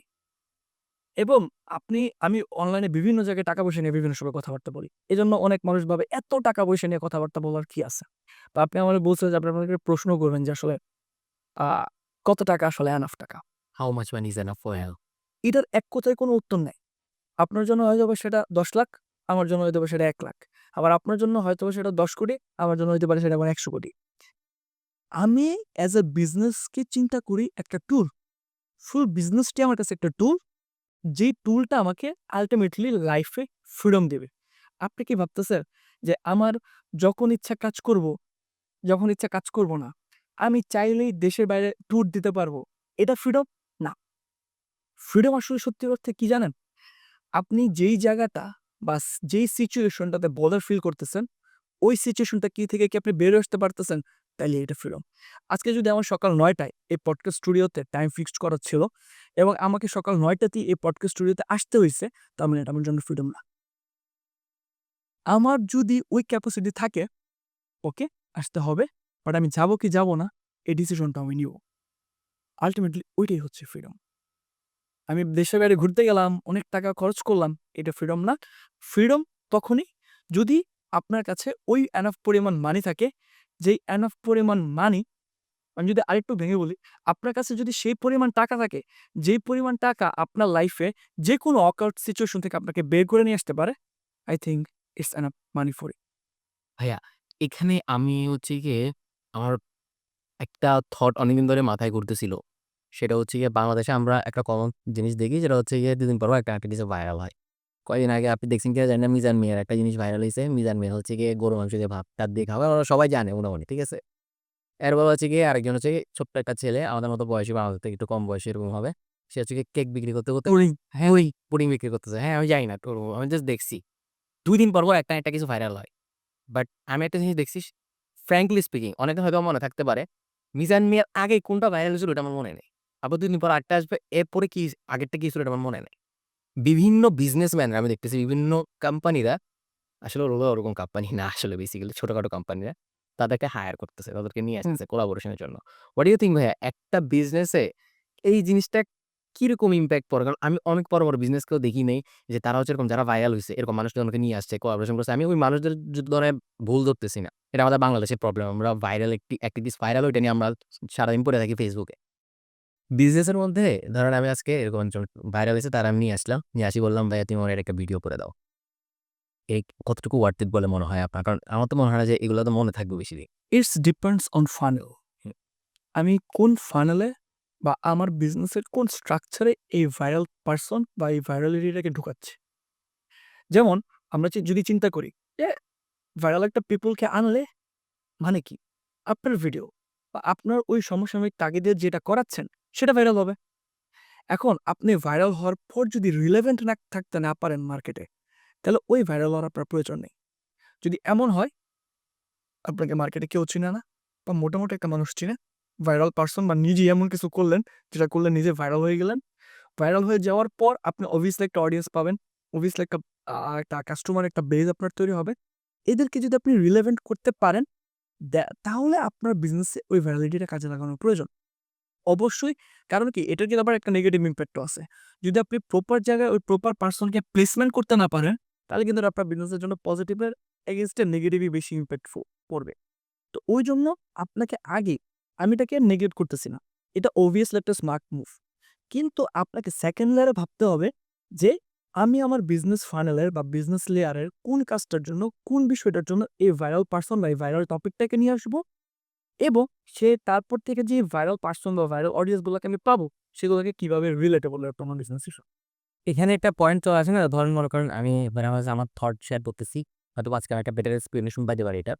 যে ধরেন মনে করেন আমি সো লেটস সে ধরেন এই যে কফি। সে যে অরেন্ডা মিক্সের এই কফির কাপটা আমি মনে করেন এটা নিয়ে হচ্ছে গিয়ে ভিডিও বানাচ্ছি। হ্যাঁ, কফি খাচ্ছি এটা সেটা। এই কাপটা আমি বিক্রি করব বেসিক্যালি। ঠিক আছে? সো এক্ষেত্রে দেখা যায় ভাইরাল হইলে মনে করেন অনেক, অনেক লাইক আসলো, অনেক, অনেক কমেন্ট আসলো। ওটা আমার সেল টকেন অ্যাকচুয়ালি অনেক বেশি। ভাইরাল মানেই তো সেলস না। আমি আপনাকে এইজন্যই বললাম ডিপেন্ডস অন ফানেল। আমার ভাইরাল হওয়া মানে হচ্ছে অনেক মানুষের কাছে পৌঁছানো। তারপর আমার নেক্সট স্টেপ কি? আমি যদি সেটা না জানি, তাহলে এই ভাইরালিটি আমি কাজে লাগাইতে পারব না। কিন্তু আমি যদি জানি যে আমি ভাইরাল হয়ে যাওয়ার পরে বা ওই ভাইরাল পারসনটাকে আইনা এই ধরনের কর্মকাণ্ড করানোর পরে আমি অনেক মানুষের অ্যাটেনশন পেলাম, যেটা মেইন।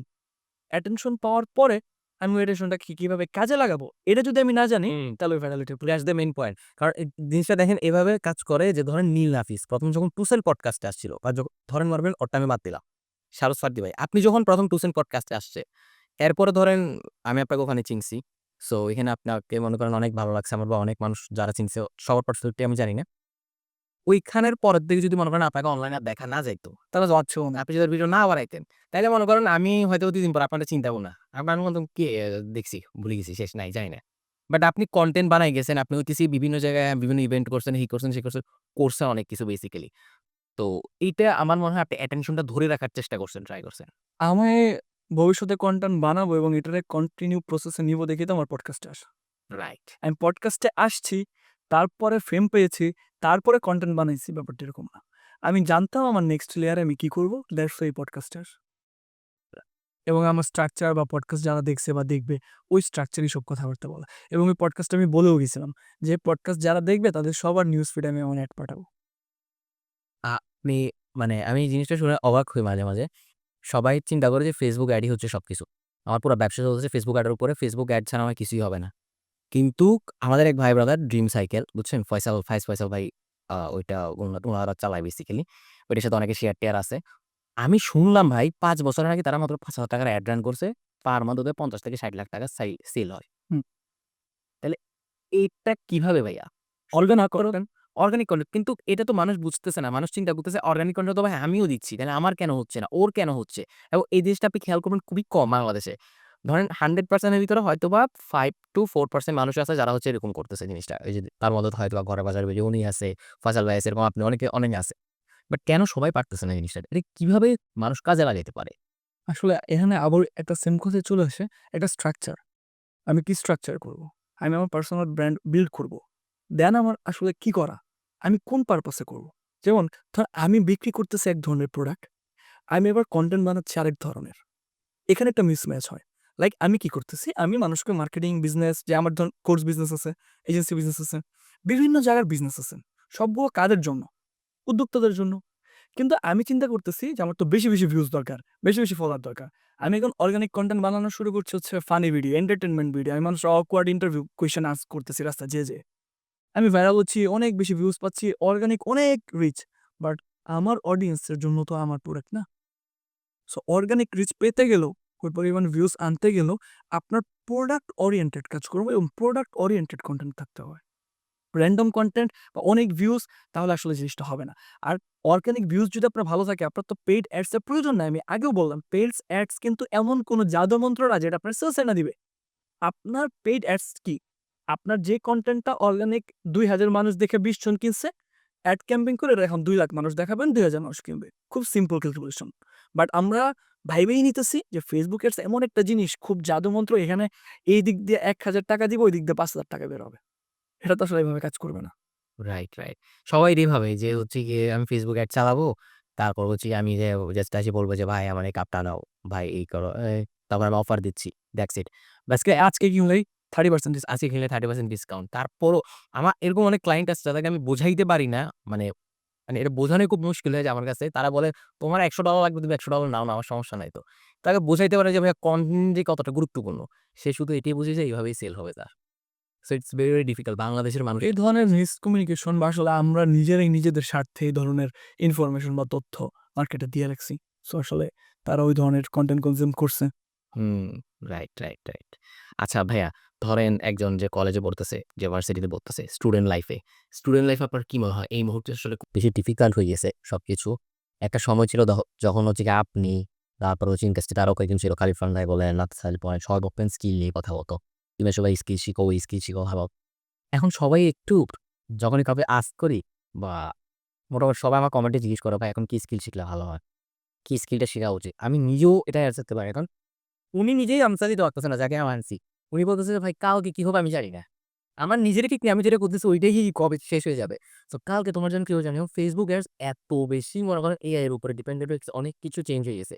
আরো ইজি হয়ে গেছে। হ্যাঁ, লিড ক্যাম্পেইন এ আমি অবাক হয়ে গেছি, আমি টার্গেটিং করতে পারছি না। আর আগে কত টার্গেটিং করে রিসার্চ করতে হবে, ডাউ দিয়ে বিহেভিয়ার এইটা, ডেমোগ্রাফিক্স এইটা, এটা দিয়ে এভাবে রান করতে হবে।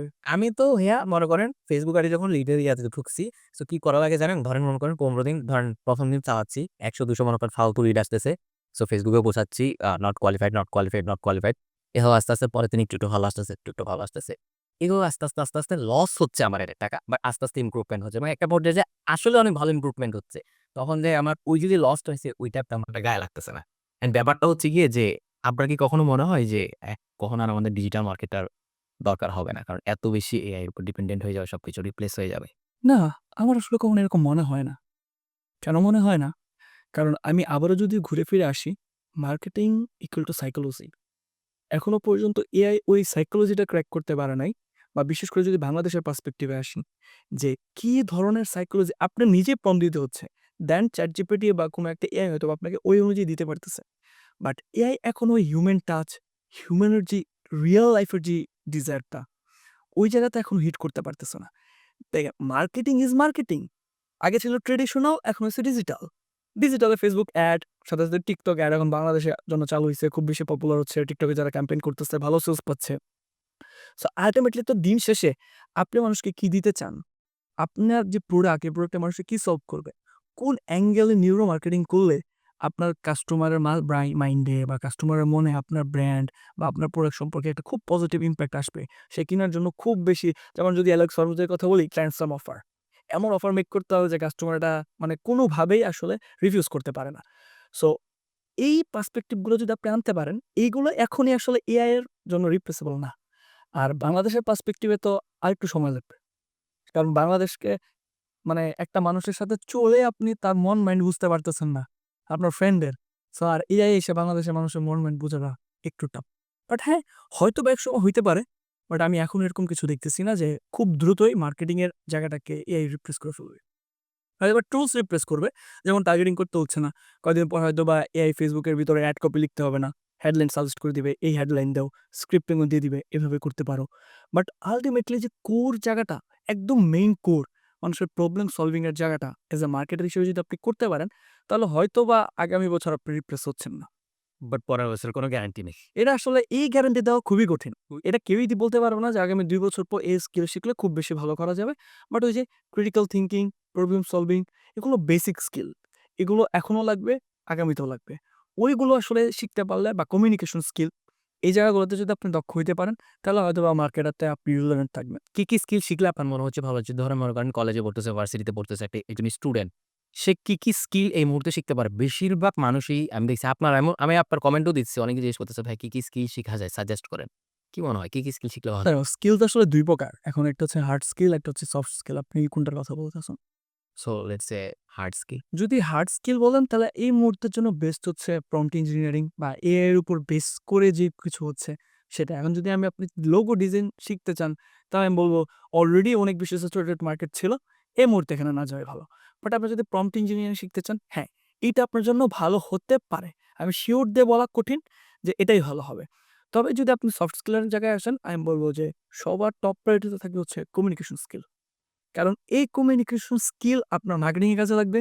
এই কমিউনিকেশন স্কিল আপনার নেটওয়ার্কিং এ কাজে লাগবে। ব্র্যান্ডিং এ। এই কমিউনিকেশন স্কিল আপনার সেলস এও কাজে লাগবে। প্রত্যেকটা জায়গায় এই কমিউনিকেশন স্কিল কাজে লাগবে। হ্যাকটা কি ভাইয়া কমিউনিকেশন শিখার? ধরেন মনে করেন আমি আপনার কাছ থেকে শিখতে চাই। কমিউনিকেশন মানে কি? সুন্দর করে গোছায় কথা বলা? নাকি হচ্ছে আপনি আমাকে আপনি করে বলতেছেন, আমি আপনাকে আপনি করে বলতেছি এগুলা? হ্যাকটা কি অ্যাকচুয়ালি? আসলে কমিউনিকেশন যদি আপনি কারো সাথে বড় করতে চান, বা কমিউনিকেশন আসলে শিখার জন্য কোনো স্টেপ বাই স্টেপ প্রসেস নেই। এটা আসলে আপনার ফিল থেকে শিখতে হবে। মানুষের সাথে কথা বলতে হবে, জানতে হবে, বুঝতে হবে। যে ইন্ট্রোভার্ট সে কি করবে? না, যে ইন্ট্রোভার্ট তার জন্য কমিউনিকেশন স্কিলটা কিন্তু একটু টাফ। সত্যিকার অর্থেই যে ইন্ট্রোভার্ট তার জন্য একটু টাফ। যেমন আমার যদি কথা বলতে মানুষের সাথে ভালোই না লাগে, তাহলে আপনি আমারে যতই মেন্টর দেন, যতই মানুষের সামনে কথা বলতে বলেন, আমার জন্য এটা হার্ড হয়ে যাবে শেখা বোঝা। হ্যাঁ, আমি এটা বলতেছি না যে এটা কোনোদিন পসিবল না। অনেক ইন্ট্রোভার্ট মানুষ এক্সট্রোভার্ট হয়। কিন্তু আপনাকে রিয়াল ফিল্ডে যেয়ে জিনিসটা উপলব্ধি করতে হবে। তবে যদি কমিউনিকেশন এ বেস্ট হইতে চান বা বেটার থেকে বেস্ট এ যেতে চান, তার জন্য অনেক ফর্মুলা আছে। যেমন কি হতে পারে? আপনি যার সাথে কমিউনিকেশন করতেছেন, তার মাইন্ড আপনাকে রিড করতে হবে। সে কি চায়? অনেক গেস্টের পোস্টার আছে। যেমন আমি আপনার সাথে কথা বলতেছি বা আমি এখন পডকাস্ট আছি। একটু পর আমি ঘড়ি দেখতেছি। দ্যাটস মিন আমার তাড়া আছে। আমি এখন আর কন্টিনিউ করতে চাচ্ছি না। এইটা আমি আপনাকে মুখে না বললেও আমার এক্টিভিটিস দেখে আপনার বুঝতে হবে।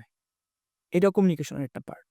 রাইট। সো এরকম অনেক জায়গাতে যেয়ে আপনার আসলে আইডেন্টিফাই করতে হবে রিয়াল ফিল্ড থেকে যে আল্টিমেটলি কমিউনিকেশনটা কিভাবে করা যায়। আমারও এরকম অনেক ক্লায়েন্ট আছে যখন আমি মিটিং এ বসি, সো তাদের সাথে কথা কন্টিনিউ করতেছে সে ধরেন ভিডিও কলে বসে ভিডিও কনফারেন্সে আমি বেশিরভাগ কথা বলি। সো দেখা যায় এভাবে তাকায় আছি। তারপরে এরকম করতেছে। মোবাইলের দিকে তাকাচ্ছে, করতেছে, এরকম করতেছে। তখনই আমি বুঝে গেছি শেষ, অ্যাটেনশন শেষ। সে এখন আর সময় দিতে যাচ্ছে না বা যে কথা আমরা বলতেছি সে কথাটা ভালো লাগতেছে না। এখন ভালো লাগাতেছে না এটা তো একটা প্রবলেম বাট এটার সলিউশন আছে। ওই যে রিলেভেন্ট টাইপ কথাবার্তা বলা। তার যাতে মনে হয় সে উপকৃত হচ্ছে। যেমন আমি যদি সারাদিন আমার সার্ভিস নিয়ে কথা বলি যে আমার এজেন্সি এই দেয় বা আপনার এজেন্সি এই দেয়, আমি আপনার Facebook এড এর এই করবো একদম প্লিজ স্ক্রিন ওপেন করে যে দেখেন আমি এভাবে টার্গেটিং করব, অ্যাডভান্টেজ অন এভাবে দিব, প্লেসমেন্ট এটা করব, আপনার এড কপি আমি এভাবে লিখব। এটা তো আমার ম্যাটার না। আমার ম্যাটার ভাই আমার এখন ৳২০,০০০ সেল হয়। আপনি কি ৳২৫,০০০ সেল করতে পারবেন? হ্যাঁ, পারব। কিভাবে? করার জন্য এটা করা দরকার এবং এটা আমি জানি। ক্লায়েন্ট তো শিখতে আসে নাই আপনার কাছে। আর যদি শিখতে আসে লার্নিং এর পারপাস এ তাহলে ওটা আলাদা ম্যাটার। বাট মানুষ যা শুনতে চায় তাকে তাই বলাই হচ্ছে কমিউনিকেশনের বেস্ট একটা way. Hmm. What do you think ভাইয়া নেটওয়ার্কিং এর জন্য কি করা পসিবল বলে আপনার মনে হয়? যেহেতু আপনার অনেক বড় নেটওয়ার্ক আছে। আপনিও নেটওয়ার্কিং করেন। আমি যে টুকটাক নেটওয়ার্কিং করার চেষ্টা করি এবং লার্ন করি আপনাদের কাছ থেকে শিখার চেষ্টা করি। সো আমাকে একটু বলেন কিভাবে একটা বেটার নেটওয়ার্ক তৈরি করা যায়? কেমন একটা প্রশ্ন করছেন। প্রশ্নটা নিয়ে আসলে আমার এখানে খুব আক্ষেপটা আমি কিভাবে দূর করছি এবং অন্যরা কিভাবে দূর করতে পারে ২ টাই বলি। যার জন্য এটা একটা প্রভাব বেশি।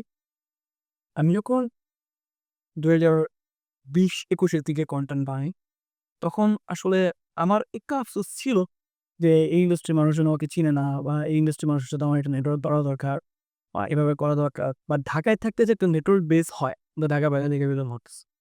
সো ঢাকার থাকতে যে একটা নেটওয়ার্ক বেস হয়, এই জিনিসটা আমাকে সবাই বলছে যে, "ঢাকায় চলে যাও। ঢাকায় গিয়ে হচ্ছে থাকো। অনেক বেশি আর্নিং অপরচুনিটি আছে। অনেক মানুষের সাথে নেটওয়ার্কিং হবে। ইন্ডাস্ট্রির সবাই তোমাকে চিনবে।" আরো অনেক কিছু। বাট আমি ডিটারমাইন্ড ছিলাম আমি ঢাকায় আসবো না বা ঢাকা আইসা আসলে আমি সবাই জানে যে আমার ঢাকা খুব বেশি একটা পছন্দ হয় না। বিভিন্ন সময় পোস্ট-টোস্ট দেই ব্যাপারগুলো নিয়ে। তো কেন পছন্দ? আমার পার্সোনালি পছন্দ। আমার ঢাকা এমনি খারাপ। তো আমার কাছে মনে হলো এমন কি করতে পারি যে আমি যাতে সবাই আমাকে চিনে। তো আমার কাছে মনে হলো যে কনটেন্ট বানানোটাই একটা বেস্ট অপশন। কারণ আমি কাদের সাথে নেটওয়ার্ক করতে চাইতেছি? যাদের কনটেন্ট আমি দেখতেছি বা কারা নেটওয়ার্ক করতেছে, যারা একজন আরেকজনকে চিনতেছে, ওকে তাহলে আমিও কনটেন্ট বানাই। কনটেন্ট বানানোর আবার পারপাস আছে এবং এখানে কিছু ব্যাপারও আছে। আপনার যা তা কনটেন্ট বানাচ্ছেন, প্রতিদিন ৫ টা করে কনটেন্ট দিতেছেন Facebook এ, YouTube এ। এটা তো আসলে কনটেন্ট না। এমন ভ্যালুয়েবল কোনো কনটেন্ট দেই, যেই ভ্যালুয়েবল কনটেন্টের কারণে আমি যাদের সাথে নেটওয়ার্কিং করতে চাই, তারা আমার সাথে এখন নেটওয়ার্কে এড হইতে চায়। এবং ওই পারপাস আমার কনটেন্ট বানানো শুরু এবং আলহামদুলিল্লাহ আমি ওই আমার হোম টাউন থেকেই কনটেন্ট বানায় আমার খুব ভালো নেটওয়ার্ক চলতেছে এবং এই ইন্ডাস্ট্রিতে আমি খুব ভালোভাবেই বিলং করতে পারতেছি। আমি যে নেটওয়ার্কিং এতে চাই। আমার কথা হয়তোবা আপনার জন্য বিষয়টা স্পষ্ট হয়ে যাবে। আপনি এমন কোনো ভ্যালু অন্যের লাইফে যদি এড করতে পারেন, যেটা তার লাইফের জন্য ভ্যালুয়েবল, তাহলে আপনার জন্য নেটওয়ার্কিং করার অপরচুনিটি অনেক বেশি ভালো। আমার এখানে প্রতিদিনই মেসেজ আসে যে, "ভাইয়া আমি একটা চাকরি চাই, আমি একটা এই চাই, ভাই আমি আপনার সাথে দেখা করতে চাই। আমাকে একটা কাজ দিবেন কিনা? আমি কিভাবে আপনার সাথে দেখা করব? আপনার অফিসে আসবো কিনা?" অনেক কোয়েশ্চেন। এর মধ্যে একটা ম্যাক্স পোরশন এর কোয়েশ্চেন থাকে, "হাই, হ্যালো, হাই কেমন আছেন ভাইয়া? আমার একটা প্রশ্ন ছিল।" আপনি সম্পূর্ণ বিষয়টাকে একবারে লিখে আমারে পাঠায় দেন। রাইট। আপনি কি চাচ্ছেন, কেন চাচ্ছেন, আমাকে কেন মেসেজ দিচ্ছেন? আপনি শুনলে অবাক হবেন। আমার পেজ এবং আইডিতে যত হাজার মেসেজ আসুক, আমি প্রত্যেকটা মেসেজের স্পাম ফোল্ডার সহ থেকে রিড করি। প্রত্যেকটা। যে কোনো ভ্যালুয়েবল কি কারো কোনো কিছু প্রয়োজন? বা আমার কারণে কি কারো লাইফে কোনো ভাই আপনার ভিডিও অনেক ভালো লাগে। আমি আপনার অনেক বড় ফ্যান। হ্যাঁ, এটা তো এস ইউজুয়াল কমেন্ট আসতেছে। সব এটাই বলতেছে। বাট হ্যাঁ, আপনি আমাকে এমন একটা অফার করলেন, যে অফার থেকে বা আপনি আমাকে এমন কিছু একটা বললেন, যেখান থেকে আমি বেনিফিট হতে পারি। তাহলে obviously আমি আপনার সাথে নেটওয়ার্কিং করার চেষ্টা করব। তার মানে ওই যে কমিউনিকেশন এর কথাটা বললাম, ওটা এই পারপাসেই বললাম। যে বাংলাদেশের ম্যাক্স পোরশন এর মানুষের কমিউনিকেশন এর গ্যাপ আছে।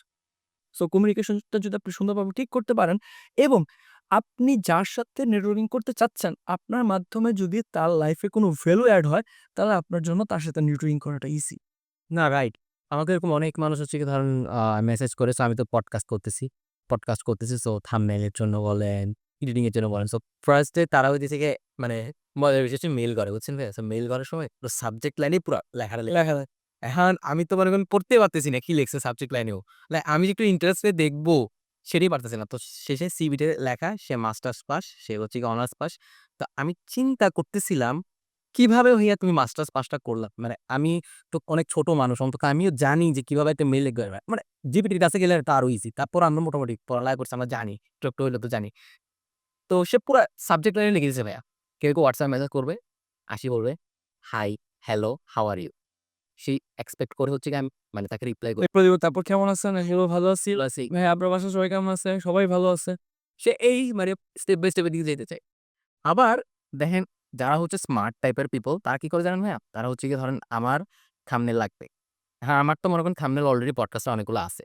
তাইলে ও আমাকে অফার করতেছে, "ভাই আপনাকে থাম্বনেল লাগবে না? আমি আপনাকে ভালো থাম্বনেল বানিয়ে দিব। আপনার এখন যে থাম্বনেল গুলো আছে এগুলো তো ভালো করতেছে না। আমার কাছে মনে হচ্ছে।" আমি কিভাবে বুঝবো? যতক্ষণ পর্যন্ত তুমি আমার বানায় দেন। তুমি আমার অফার করতেছো টাকা দিয়ে। আরেক ছেলে ভাইয়া ফ্রিতে মানে দিয়ে দিচ্ছে যে এই থাম্বনেলটা আপনি এড করে দেখেন। বানাই সেটা আবার হ্যাঁ, বানায় দিয়ে আমারে বলতেছে, "ভাই এটা এড করেন।" আমার ভাই মাথা নষ্ট। মানে আমি কিন্তু দেখি ওর সাথে আমি কমিউনিকেশন করছি, আমি শুধু নেটওয়ার্কও করছি। আমার না লাগলেও আমি ওর আরেক জায়গায় মানে দিয়ে দেওয়ার চেষ্টা করছি। রেফার করছি। এরকম ট্রাই করছি। সো এইভাবেও আমার মনে হয় নেটওয়ার্কিং করা ইস মানে অনেক পসিবল। এবং নেটওয়ার্কিং আমি তো মনে করি যে your network equal to your net worth. আপনার নেটওয়ার্ক যত বড়, আপনার জন্য বিজনেস বলেন বা ওভারঅল ক্যারিয়ার গ্রোথ এর জায়গায় বলেন, সব জায়গাতেই আপনার জন্য অনেক বেশি অপরচুনিটি তখন ওপেন হয়। নেটওয়ার্কিং এর এখানে হ্যাঁ, ভাইয়া সো আমি একটু এড করে দিই। সো এটা হচ্ছে গিয়ে এরকম যে ধরেন আপনি এমন মানুষের সাথে আছেন যে হচ্ছে কি একজন মিলিয়নিয়ার। তার সাথে আপনার নেটওয়ার্ক হওয়ার কারণে ৫ বছর পরে যে আপনিও মিলিয়নিয়ার না হইলেও তার আশেপাশে হয়ে যাবেন। ওয়ারেন বাফেট নিয়ে বিখ্যাত উক্তি আছে না? আপনি আপনার আশেপাশের ৫ জন বন্ধুকে আমাকে দেখান, আমি আপনার সম্পর্কে জাজ করব। সারাউন্ডিং সো আপনার আশেপাশে যদি ৫ জন বিজনেসম্যান থাকেন, ৬ষ্ঠ বিজনেসম্যান আপনি। আপনার আশেপাশে যদি ৬ জন চিটার থাকে, ৭ নম্বর চিটার আপনি। আপনার আশেপাশে যদি ৫ জন এমন মানুষ থাকে যারা অনেক বেশি মাল্টি ট্যালেন্টেড এবং তাদের তাদের এই সমাজে বিশাল বড় ভ্যালু আছে, তারা সমাজে অনেক কিছু এড করতেছে ভ্যালুয়েবল, তাদের কিন্তু ৬ষ্ঠ নাম্বার আপনিও সেটাই করতেছেন। So your surroundings keep. Very important. কারণ আমি নিজেও তো ধরেন মনে করেন অনেক স্যাক্রিফাইস করা লাগছে। অনেক বন্ধু-বান্ধব ছিল। আমার স্কুলের ফ্রেন্ড বলেন, কলেজের ফ্রেন্ড বলেন, কারো সাথে আমার কখনোই কোনো ভালো সম্পর্ক নাই। ও হবেও না হয়তোবা। বাট আমি সবসময় ট্রাই করছি এমন মানুষের সাথে কমিউনিকেট করা, নেটওয়ার্কিং করা, যাদের সারাউন্ডিং এ আমি যদি থাকতে পারি, তাহলে আমিও তাদের মতো একদিন, একদিন হয়ে উঠতে পারব। এটা আমি বিশ্বাস করি। ঠিক আছে? সো দেখা যাচ্ছে যে ওইগুলাকে একটু মেইনটেইন করে চলা, যে আমার সারাউন্ডিংটা মানে আপনার একটা সারাউন্ডিং ছিল। আমি যতটুকু শুনছি যে আপনার এমন, এমন ফ্রেন্ড সার্কেল আপনারা থাকার চেষ্টা করছেন বা তাদেরকে নিয়ে আসার চেষ্টা করছেন যে হ্যাঁ, তোরা এটা কর। যাতে আপনিও ওরকম মাইন্ডসেট থাকে আপনার সবসময়। হ্যাঁ, এটাও এখন একটা প্রশ্ন আছে আমার কাছে। হ্যাঁ, আপনি ৫ জন কোটিপতির সাথে থাকতে চাচ্ছেন। কেন থাকতে চাচ্ছেন?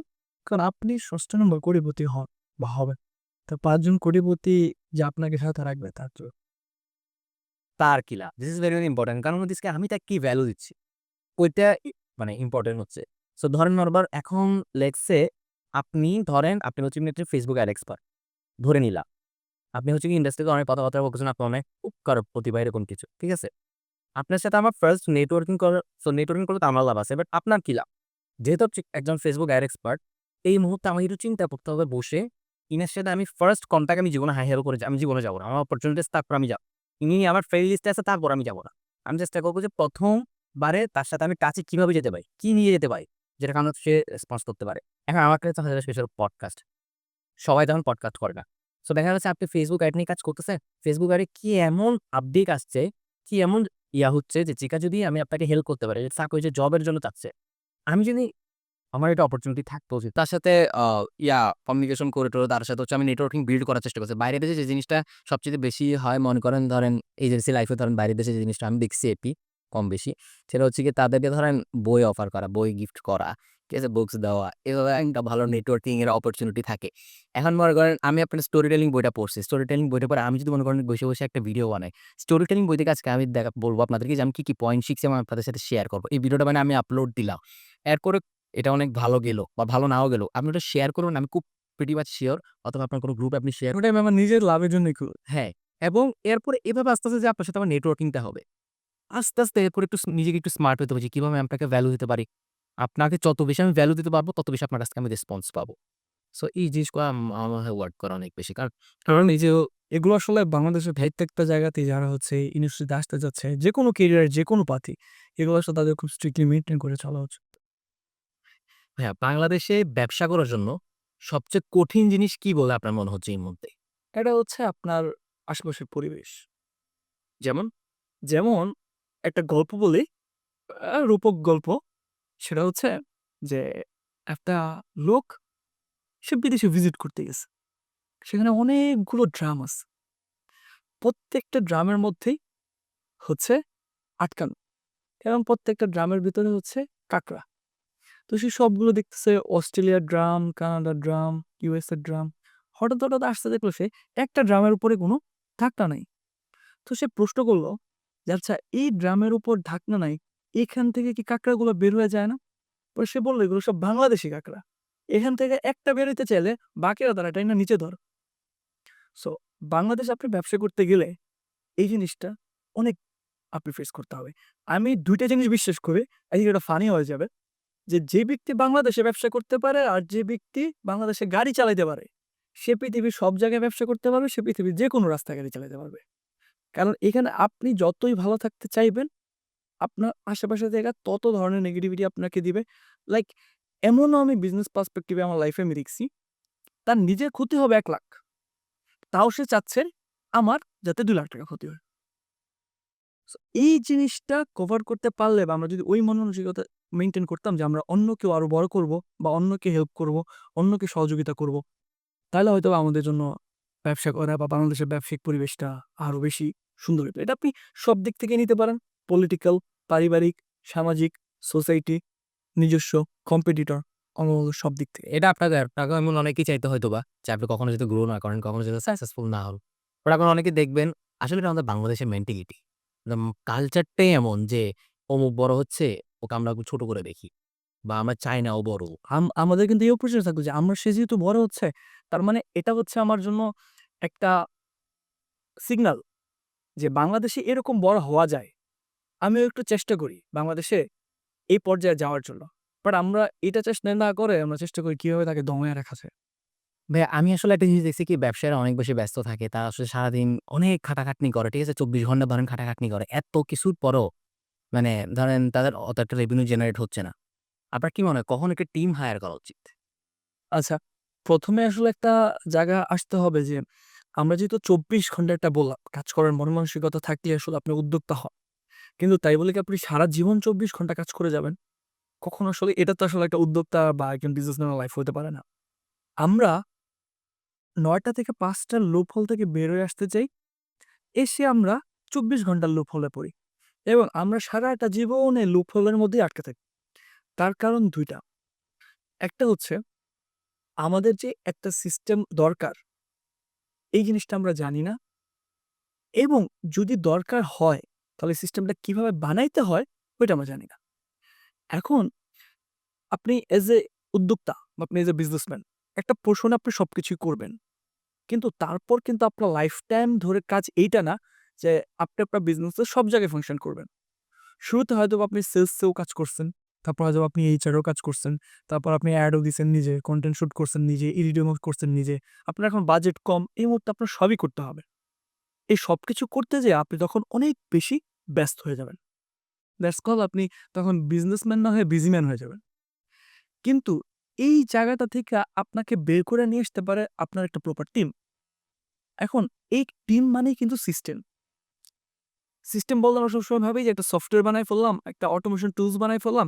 এই অটোমেশন টুলসটাই মনে হয় একটা সিস্টেম। না, আপনার টিমটা কিভাবে কাজ করবে? আপনার বিজনেসটা কিভাবে অপারেট হবে? আপনার বিজনেসের কোন এমপ্লয়ি, কোন টিম কখন কোথায় ফাংশন করবে? কার রেসপনসিবিলিটি কি? সেই রেসপনসিবিলিটি ফুলফিল করতে পারলে কি হবে? ফুলফিল করতে না পারলে কি হবে? তো সবকিছুর একটা মেজারমেন্ট থাকতে হবে। দেখেন, এখন টিম যদি এক কথায় প্রশ্ন করেন যে, "কখন আমার টিম দরকার?" এটা আমি বুঝবো কখন বা কিভাবে বুঝবো? তার মূল একটাই আনসার, যখন আপনার মনে হচ্ছে আপনি যে বিজনেসটা করতেছেন বা যেই নিশে বা যে ফিল্ডে বিজনেস করতেছেন, ওইখানে এখনো অনেক সম্ভাবনা আছে রেভিনিউ জেনারেট করার। কিন্তু আপনি করতে পারতেছেন না। কারণ কি? কারণ আপনি এমন সব কাজ নিয়ে ব্যস্ত যেগুলো আসলে রেভিনিউকে ইনক্রিজ করতে বা বিজনেসকে স্কেল করতে কাজে লাগতেছে না। লাইক আপনি বিজনেসের রেভিনিউস জেনারেট হবে কখন? যখন লাইক সেলস প্রমোশন করতে পারবেন। কিন্তু আপনি এখন করতেছেন সারাদিন ভিডিও এডিটিং বা আপনি এখন হয়তোবা সারাদিন অন্য কোনো প্রোডাক্ট সোর্সিং এর পেছনে সারাদিন ধরে সময় দিতেছেন। আল্টিমেটলি এই যে একটা বড় মার্কেট এবং যে সম্ভাবনাটা আছে, আপনি একা কাজ করতেছেন দেখেই সম্ভাবনাটা আপনি হারাচ্ছেন। এখন যখন টিমের কাজ বা টিম হায়ার এর কথা বাংলাদেশের পার্সপেক্টিভ এ আসে, তখন যে একটা বড় সমস্যা আমরা ফেস করি সেটা হচ্ছে কোয়ালিফাইড পিপল আমরা পাই না। এইটা একটা ম্যাস প্রবলেম বাংলাদেশের উদ্যোক্তাদের এবং আমাদের এজেন্সি যেকোনো এজেন্সি বা যারা এই ডিজিটাল স্পেসে বিজনেস করতেছে প্রত্যেকের এই জিনিসটা প্রয়োজন। সো ২ ধরনের মানুষকে আপনি হায়ারিং এর ক্ষেত্রে বেশি প্রেফার করতে পারেন। আপনি যে রোলের জন্য নিচ্ছেন, সেই রোলে সে সত্যিকার অর্থেই expert, not average. Expert means আমি একটা কথা সবসময় বলি যে আপনি কখনো গাধার কাছ থেকে ঘোড়ার মতো পারফরম্যান্স পাবেন না। তাই আপনি যদি হর্স রেসে দৌড়াইতে চান তাহলে আপনার হর্সই নিতে হবে। এখন ওই যে তখন বললাম যে আমি কেন Facebook অ্যাড এক্সপার্ট এর জন্য ৳১,০০,০০০ অফার করছি। বাংলাদেশে অনেক এজেন্সি হয়তোবা মাস শেষে ৳১,০০,০০০ প্রফিট করতে পারে না। যেটা আমি একজনকে মাসিক সেলারি দিতে চাচ্ছি।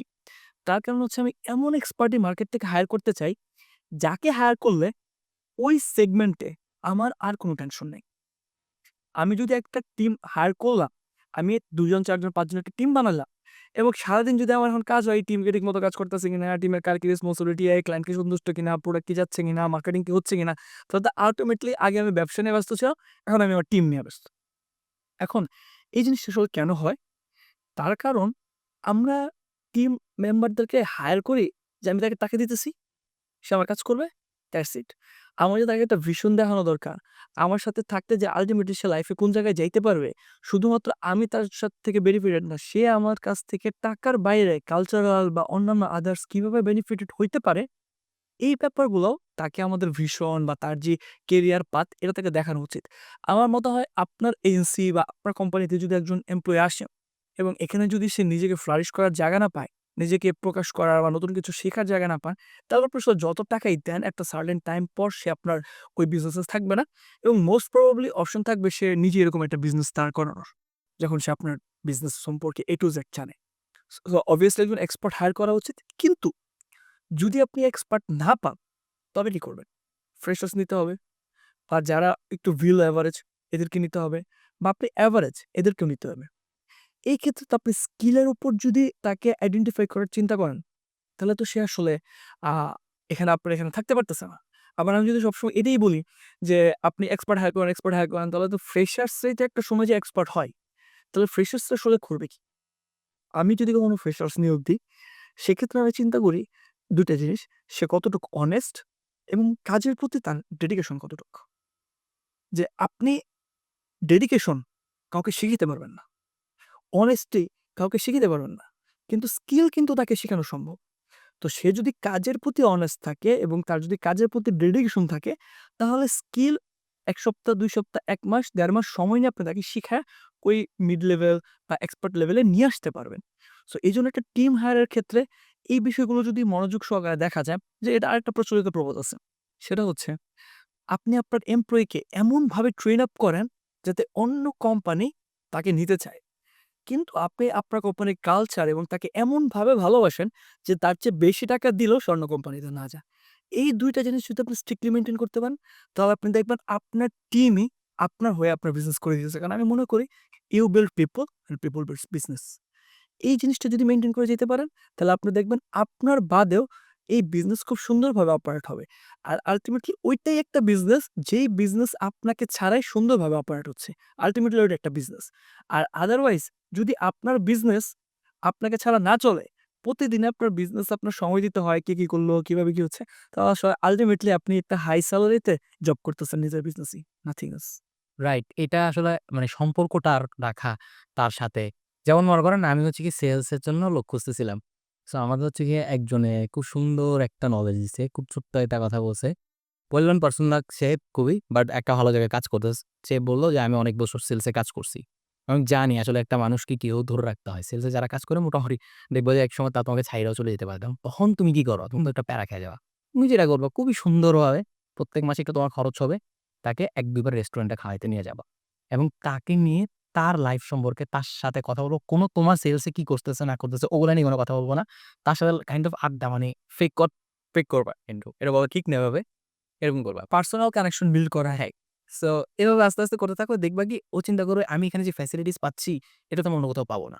বা হচ্ছে ও চিন্তা করবে যে আরে মানে ওর আন্দাজে মনের থেকে মনে হবে যে মানে একটু ইয়া লাগবে যে হ্যাঁ ভাই এখানেই কাজ করি ভালো লাগছে। এখানে মানে নিজের কাজ না করতে পারলে নিজের একটা গিল্টি ফিল মনে হবে।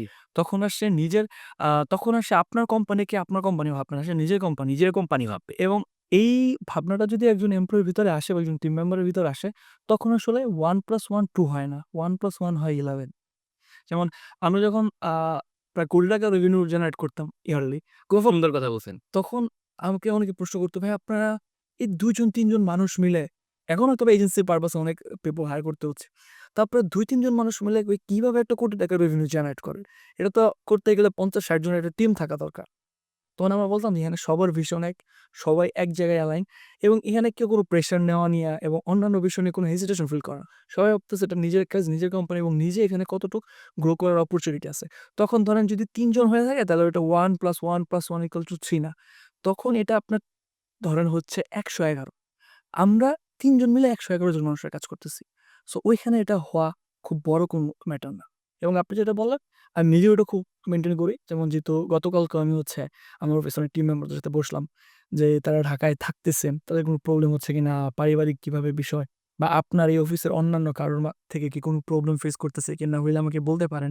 মানে একদম কাজের বাইরে যাও অন্তত তাদের পার্সোনাল কানেকশন বিল্ড করার জন্য কি করে যদি কোনো অসুবিধা হয়, কারণ এটা আমার রেসপন্সিবিলিটি থাকে এখন এই অসুবিধাটা থেকে বের করে নিয়ে আসা। যে সে যদি পার্সোনাল কোনো প্রবলেমের কারণেও খুবই ডিপ্রেসড থাকে বা তার ক্রিয়েটিভিটিটাকে কাজে লাগাতে না পারে, এটার ইমপ্যাক্ট আল্টিমেটলি দিন শেষে আমার বিজনেসই পড়বে। সো ওই দিকটা আমার এনশিওর করতে হবে। এইজন্য এখনো ওই পডকাস্টের শুরুর অংশতে যদি আমি যাই যে এটাই বিজনেস, আপনাকে আপনার টিমের সাইকোলজিও বুঝতে হবে, আপনাকে আপনার কাস্টমার সাইকোলজিও বুঝতে হবে, আপনাকে মার্কেট সাইকোলজিও বুঝতে হবে। একটা প্রোডাক্ট হিট হবে কিনা এটা কিসের উপর নির্ভর করে ভাইয়া? এক কথায় উত্তর দিলে প্রোডাক্টের উপর। আচ্ছা। কেন? কারণ আসলে হিট প্রোডাক্ট বা একটা প্রোডাক্ট হিট হয় আসলে কিসের উপর ভিত্তি করে? একটা প্রোডাক্টকে আমি দেখি আসলে মানুষের একটা প্রবলেম সলভিং ম্যাটেরিয়ালস হিসেবে।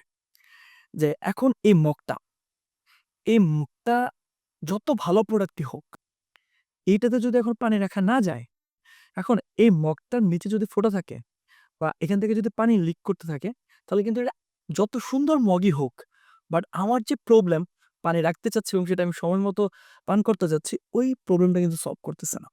সো একটা প্রোডাক্ট যদি মানুষের মানে এক দেখাতেই যদি মানুষ ভাবে যে এই প্রোডাক্টটা তার জন্য অনেক বেশি সুইটেবল এবং এই প্রোডাক্টটা তার এখনই চাই।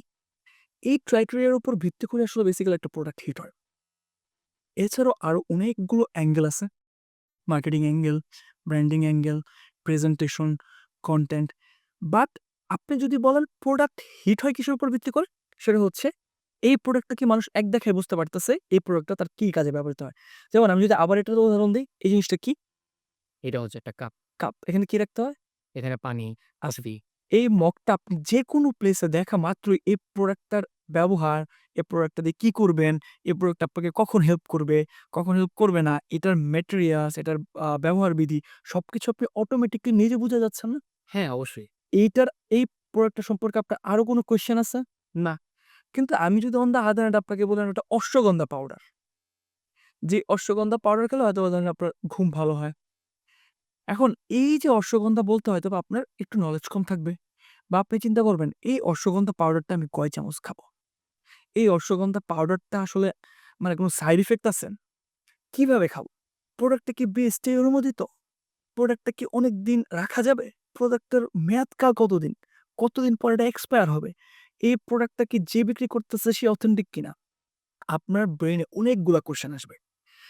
এই কোয়েশ্চেন গুলার সমাধানের জন্যই বেসিক্যালি মার্কেটিং অ্যান্ড ব্র্যান্ডিং এবং আদার্স বিষয়বস্তুর কাজ করতে হয়। কিন্তু আপনি যদি এক কথায় প্রশ্ন করেন, প্রোডাক্ট হিট হবে কিনা এটা কিসের উপর নির্ভর করে? বেসড অন হচ্ছে প্রোডাক্টের উপর। কারণ এই প্রোডাক্টটা মার্কেটিং করতে আমার যে পরিমাণ খরচ যাবে, এই প্রোডাক্টটা মার্কেটিং করতে আমার যে পরিমাণ এফোর্ট দিতে হবে, তার চেয়ে অনেক বেশি দিতে হবে এই অশ্বগন্ধার মার্কেটিং এর জন্য। সো এখানে আমার জন্য ওয়ার্ক এবং পরিশ্রম এবং ইনভেস্টমেন্ট অনেক বেশি, বাট এই প্রোডাক্টের জন্য সেটা কম।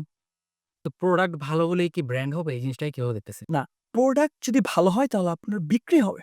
ব্র্যান্ডিং নির্ভর করবে অনেক কিছুর উপরে। লাইক আপনার যে প্রোডাক্ট বা আপনার যে বিজনেস, এই বিজনেসে obviously একটা স্টোরি থাকতে হবে, ব্যাক এন্ড স্টোরি। আপনি কেন এই প্রোডাক্টটা নিয়ে বিজনেস করতেছেন? কেন এই বিজনেসটি আপনি করতেছেন? এটার behind the reason কি? দেখেন, ব্র্যান্ড কি রাস্তাঘাটে পাওয়া যায়? যে আমি রাস্তা দিয়ে যাচ্ছি, এখানে একটা ব্র্যান্ড আছে, ব্র্যান্ডটা নিয়ে আসলাম। না। না, ব্র্যান্ড আসলে তাহলে তৈরি হয় কোথায়? মানুষের মাইন্ডে। আর মাইন্ড গ্যাদার করে হচ্ছে পারসেপশন। এই প্রোডাক্টটাকে এখন মানুষ কিভাবে দেখে? এই প্রোডাক্টটা XYZ কোম্পানি থেকে বিক্রি হচ্ছে। বিক্রি হওয়ার পর তাদের সেলস সাপোর্ট কেমন? আফটার সেল সার্ভিস কি তাদের ভালো? তাদের পেজে মেসেজ করলে কি আমি রিপ্লাই পেয়ে যাই? বা তাদের যে অ্যাক্টিভিটিস বা তাদের যে কার্যক্রম, এই সবগুলো কি আমাকে টাচ করে? আমার সাথে রিলেটেবল? আমি যে ব্যাপারগুলো টাচ করতে চাই, আমি যে প্রবলেমগুলো নিয়ে কথা বলতে চাই, আ এই ব্র্যান্ড কি এই প্রোডাক্ট নিয়েই কথা বলে? এই সবগুলো যদি ঠিক থাকে, তাহলে আল্টিমেটলি প্রোডাক্ট বিক্রি করার পর হোক বা প্রোডাক্ট বিক্রি করার আগে আপনার ব্র্যান্ড হবে। কিন্তু প্রোডাক্টের উপর ভিত্তি করে প্রোডাক্ট অনেক বিক্রি হয়। বাট শুধুমাত্র প্রোডাক্টের উপর ভিত্তি করে ব্র্যান্ড হয় না। ব্র্যান্ড করার জন্য আপনাকে এই অন্যান্য ফাংশনাল জায়গাগুলোতে কাজ করতে হয়। ভাই আপনি আপনার বিভিন্ন ভিডিওতে, বিভিন্ন জায়গায় কনসালটেন্সিতে, বিভিন্ন জায়গায় বলেন 10x growth, 10x growth. 10x গ্রোথটা আসলে জিনিসটা কি? মানে একটা ব্যবসায় 10x গ্রোথ আপনি বললে হয়ে গেল? ২ মিনিটে আমাকে একটু বলেন তো। আচ্ছা, 10x গ্রোথ এর পিছনে আসলে আগে আপনার মেকানিজমটা বুঝতে হবে। একটা বিজনেস যে পর্যায়েই থাকুক, এই পর্যায় থেকে একটা বিজনেসের 10x গ্রোথ আনা সম্ভব। এবং এটার পিছনের একটা ক্যালকুলেশন বুঝলেই আপনার জন্য এটা একদম পানির মতো পরিষ্কার হয়ে যাবে। কি? আমি এখন একটু টেকনিক্যাল পার্ট নিয়ে কথা বলি, প্লিজ। আপনি একটা আ প্রোডাক্ট তো বিক্রি করবেন। ওই প্রোডাক্টের বিক্রি তো আপনার বিজনেসের গ্রোথ এ এনশিওর হবে। বিক্রি ছাড়া তো আসলে বিজনেসের গ্রোথ সম্ভব না। যদিও বা গ্রোথ আর স্কেলিং এর মধ্যে অনেক পার্থক্য আছে। আমি যদি গ্রোথের কথাতেই আসি, আপনি একটা প্রোডাক্ট আপনার ওয়েবসাইটে দিছেন বা আপনার প্রোডাক্ট সম্পর্কে ১,০০০ মানুষ জানে। আপনার ওয়েবসাইটে ১,০০০ মানুষ ভিজিট করে।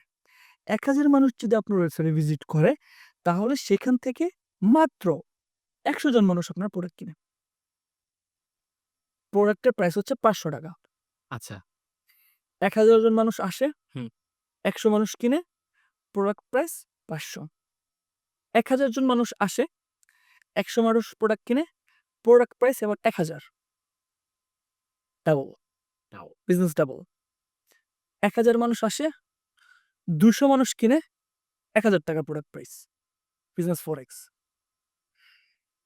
এখন আর ১,০০০ মানুষ আসে না, এখন ২,০০০ মানুষ আসে, ৪০০ মানুষ কিনে, ৳১,০০০ প্রোডাক্ট। এখন বললেন ভাই টোটাল বিজনেস 8x হইলো। আর 2x কোথায়? আর 2x হচ্ছে আপনার বিজনেসের ব্র্যান্ডিং, আপনার বিজনেসের পজিশনিং, আপনার বিজনেসের অথরিটি, আপনার টিম কালচার এবং অন্যান্য আর যা মেকানিজম আছে, এগুলো আপনার বিজনেসে আরো 2x এড করে। আমি যদি এক কথায় বলতে চাই, আপনি যত বেশি লিড আপনার বিজনেসে আনতে পারবেন, আপনি ওই লিডের উপর যত বেশি কনভার্সন করতে পারবেন, পার্সেন্টেজ বাড়াইতে পারবেন এবং তাদের AOV মানে এভারেজ অর্ডার ভ্যালু যত বেশি বাড়াইতে পারবেন, আপনার এখানেই বিজনেসের 8x করা পসিবল। এভাবে কোটি টাকার রেভিনিউ জেনারেট করা পসিবল। আপনি যদি ৳১,০০,০০,০০০ রেভিনিউ জেনারেট করেন, ঠিক এই ৩ টা জায়গায় কাজ করে আপনি ১০,০০,০০,০০০ যেতে পারবেন। আপনার বিজনেস সম্পর্কে এখন ১,০০,০০০ মানুষ জানে, আপনার ডিউটি ২,০০,০০০ মানুষ জানানো। আপনার ডিউটি কিন্তু সেল করা না। আপনার ওই মুহূর্তের ডিউটি হচ্ছে ১০,০০,০০০ মানুষ জানানো। এখন আপনার ১০০ মানুষ কিনতো, এখন আপনি যখনই বেশি জানাবেন, তখনই কিন্তু বেশি মানুষ কিনবে। সো আপনার কাজ হচ্ছে কি যেখানে আপনি আগে ৳৫০০ র প্রোডাক্ট বিক্রি করতেন, হয় এখন ওই ৳৫০০ ভ্যালু এডিশন করে ৳১,০০০ করা বা ৳৫০০ র বদলে ৳১,০০০ র প্রোডাক্ট বিক্রি করা। যদি এই ৩ টে ক্যালকুলেশন মেইনটেইন করতে পারেন, এইটা পৃথিবীতে যত বিজনেস আছে, সব বিজনেস এই মেকানিজম ফলো করে চলে। নাইস। আমরা একদম শেষ মুহূর্তে চলে আসছি।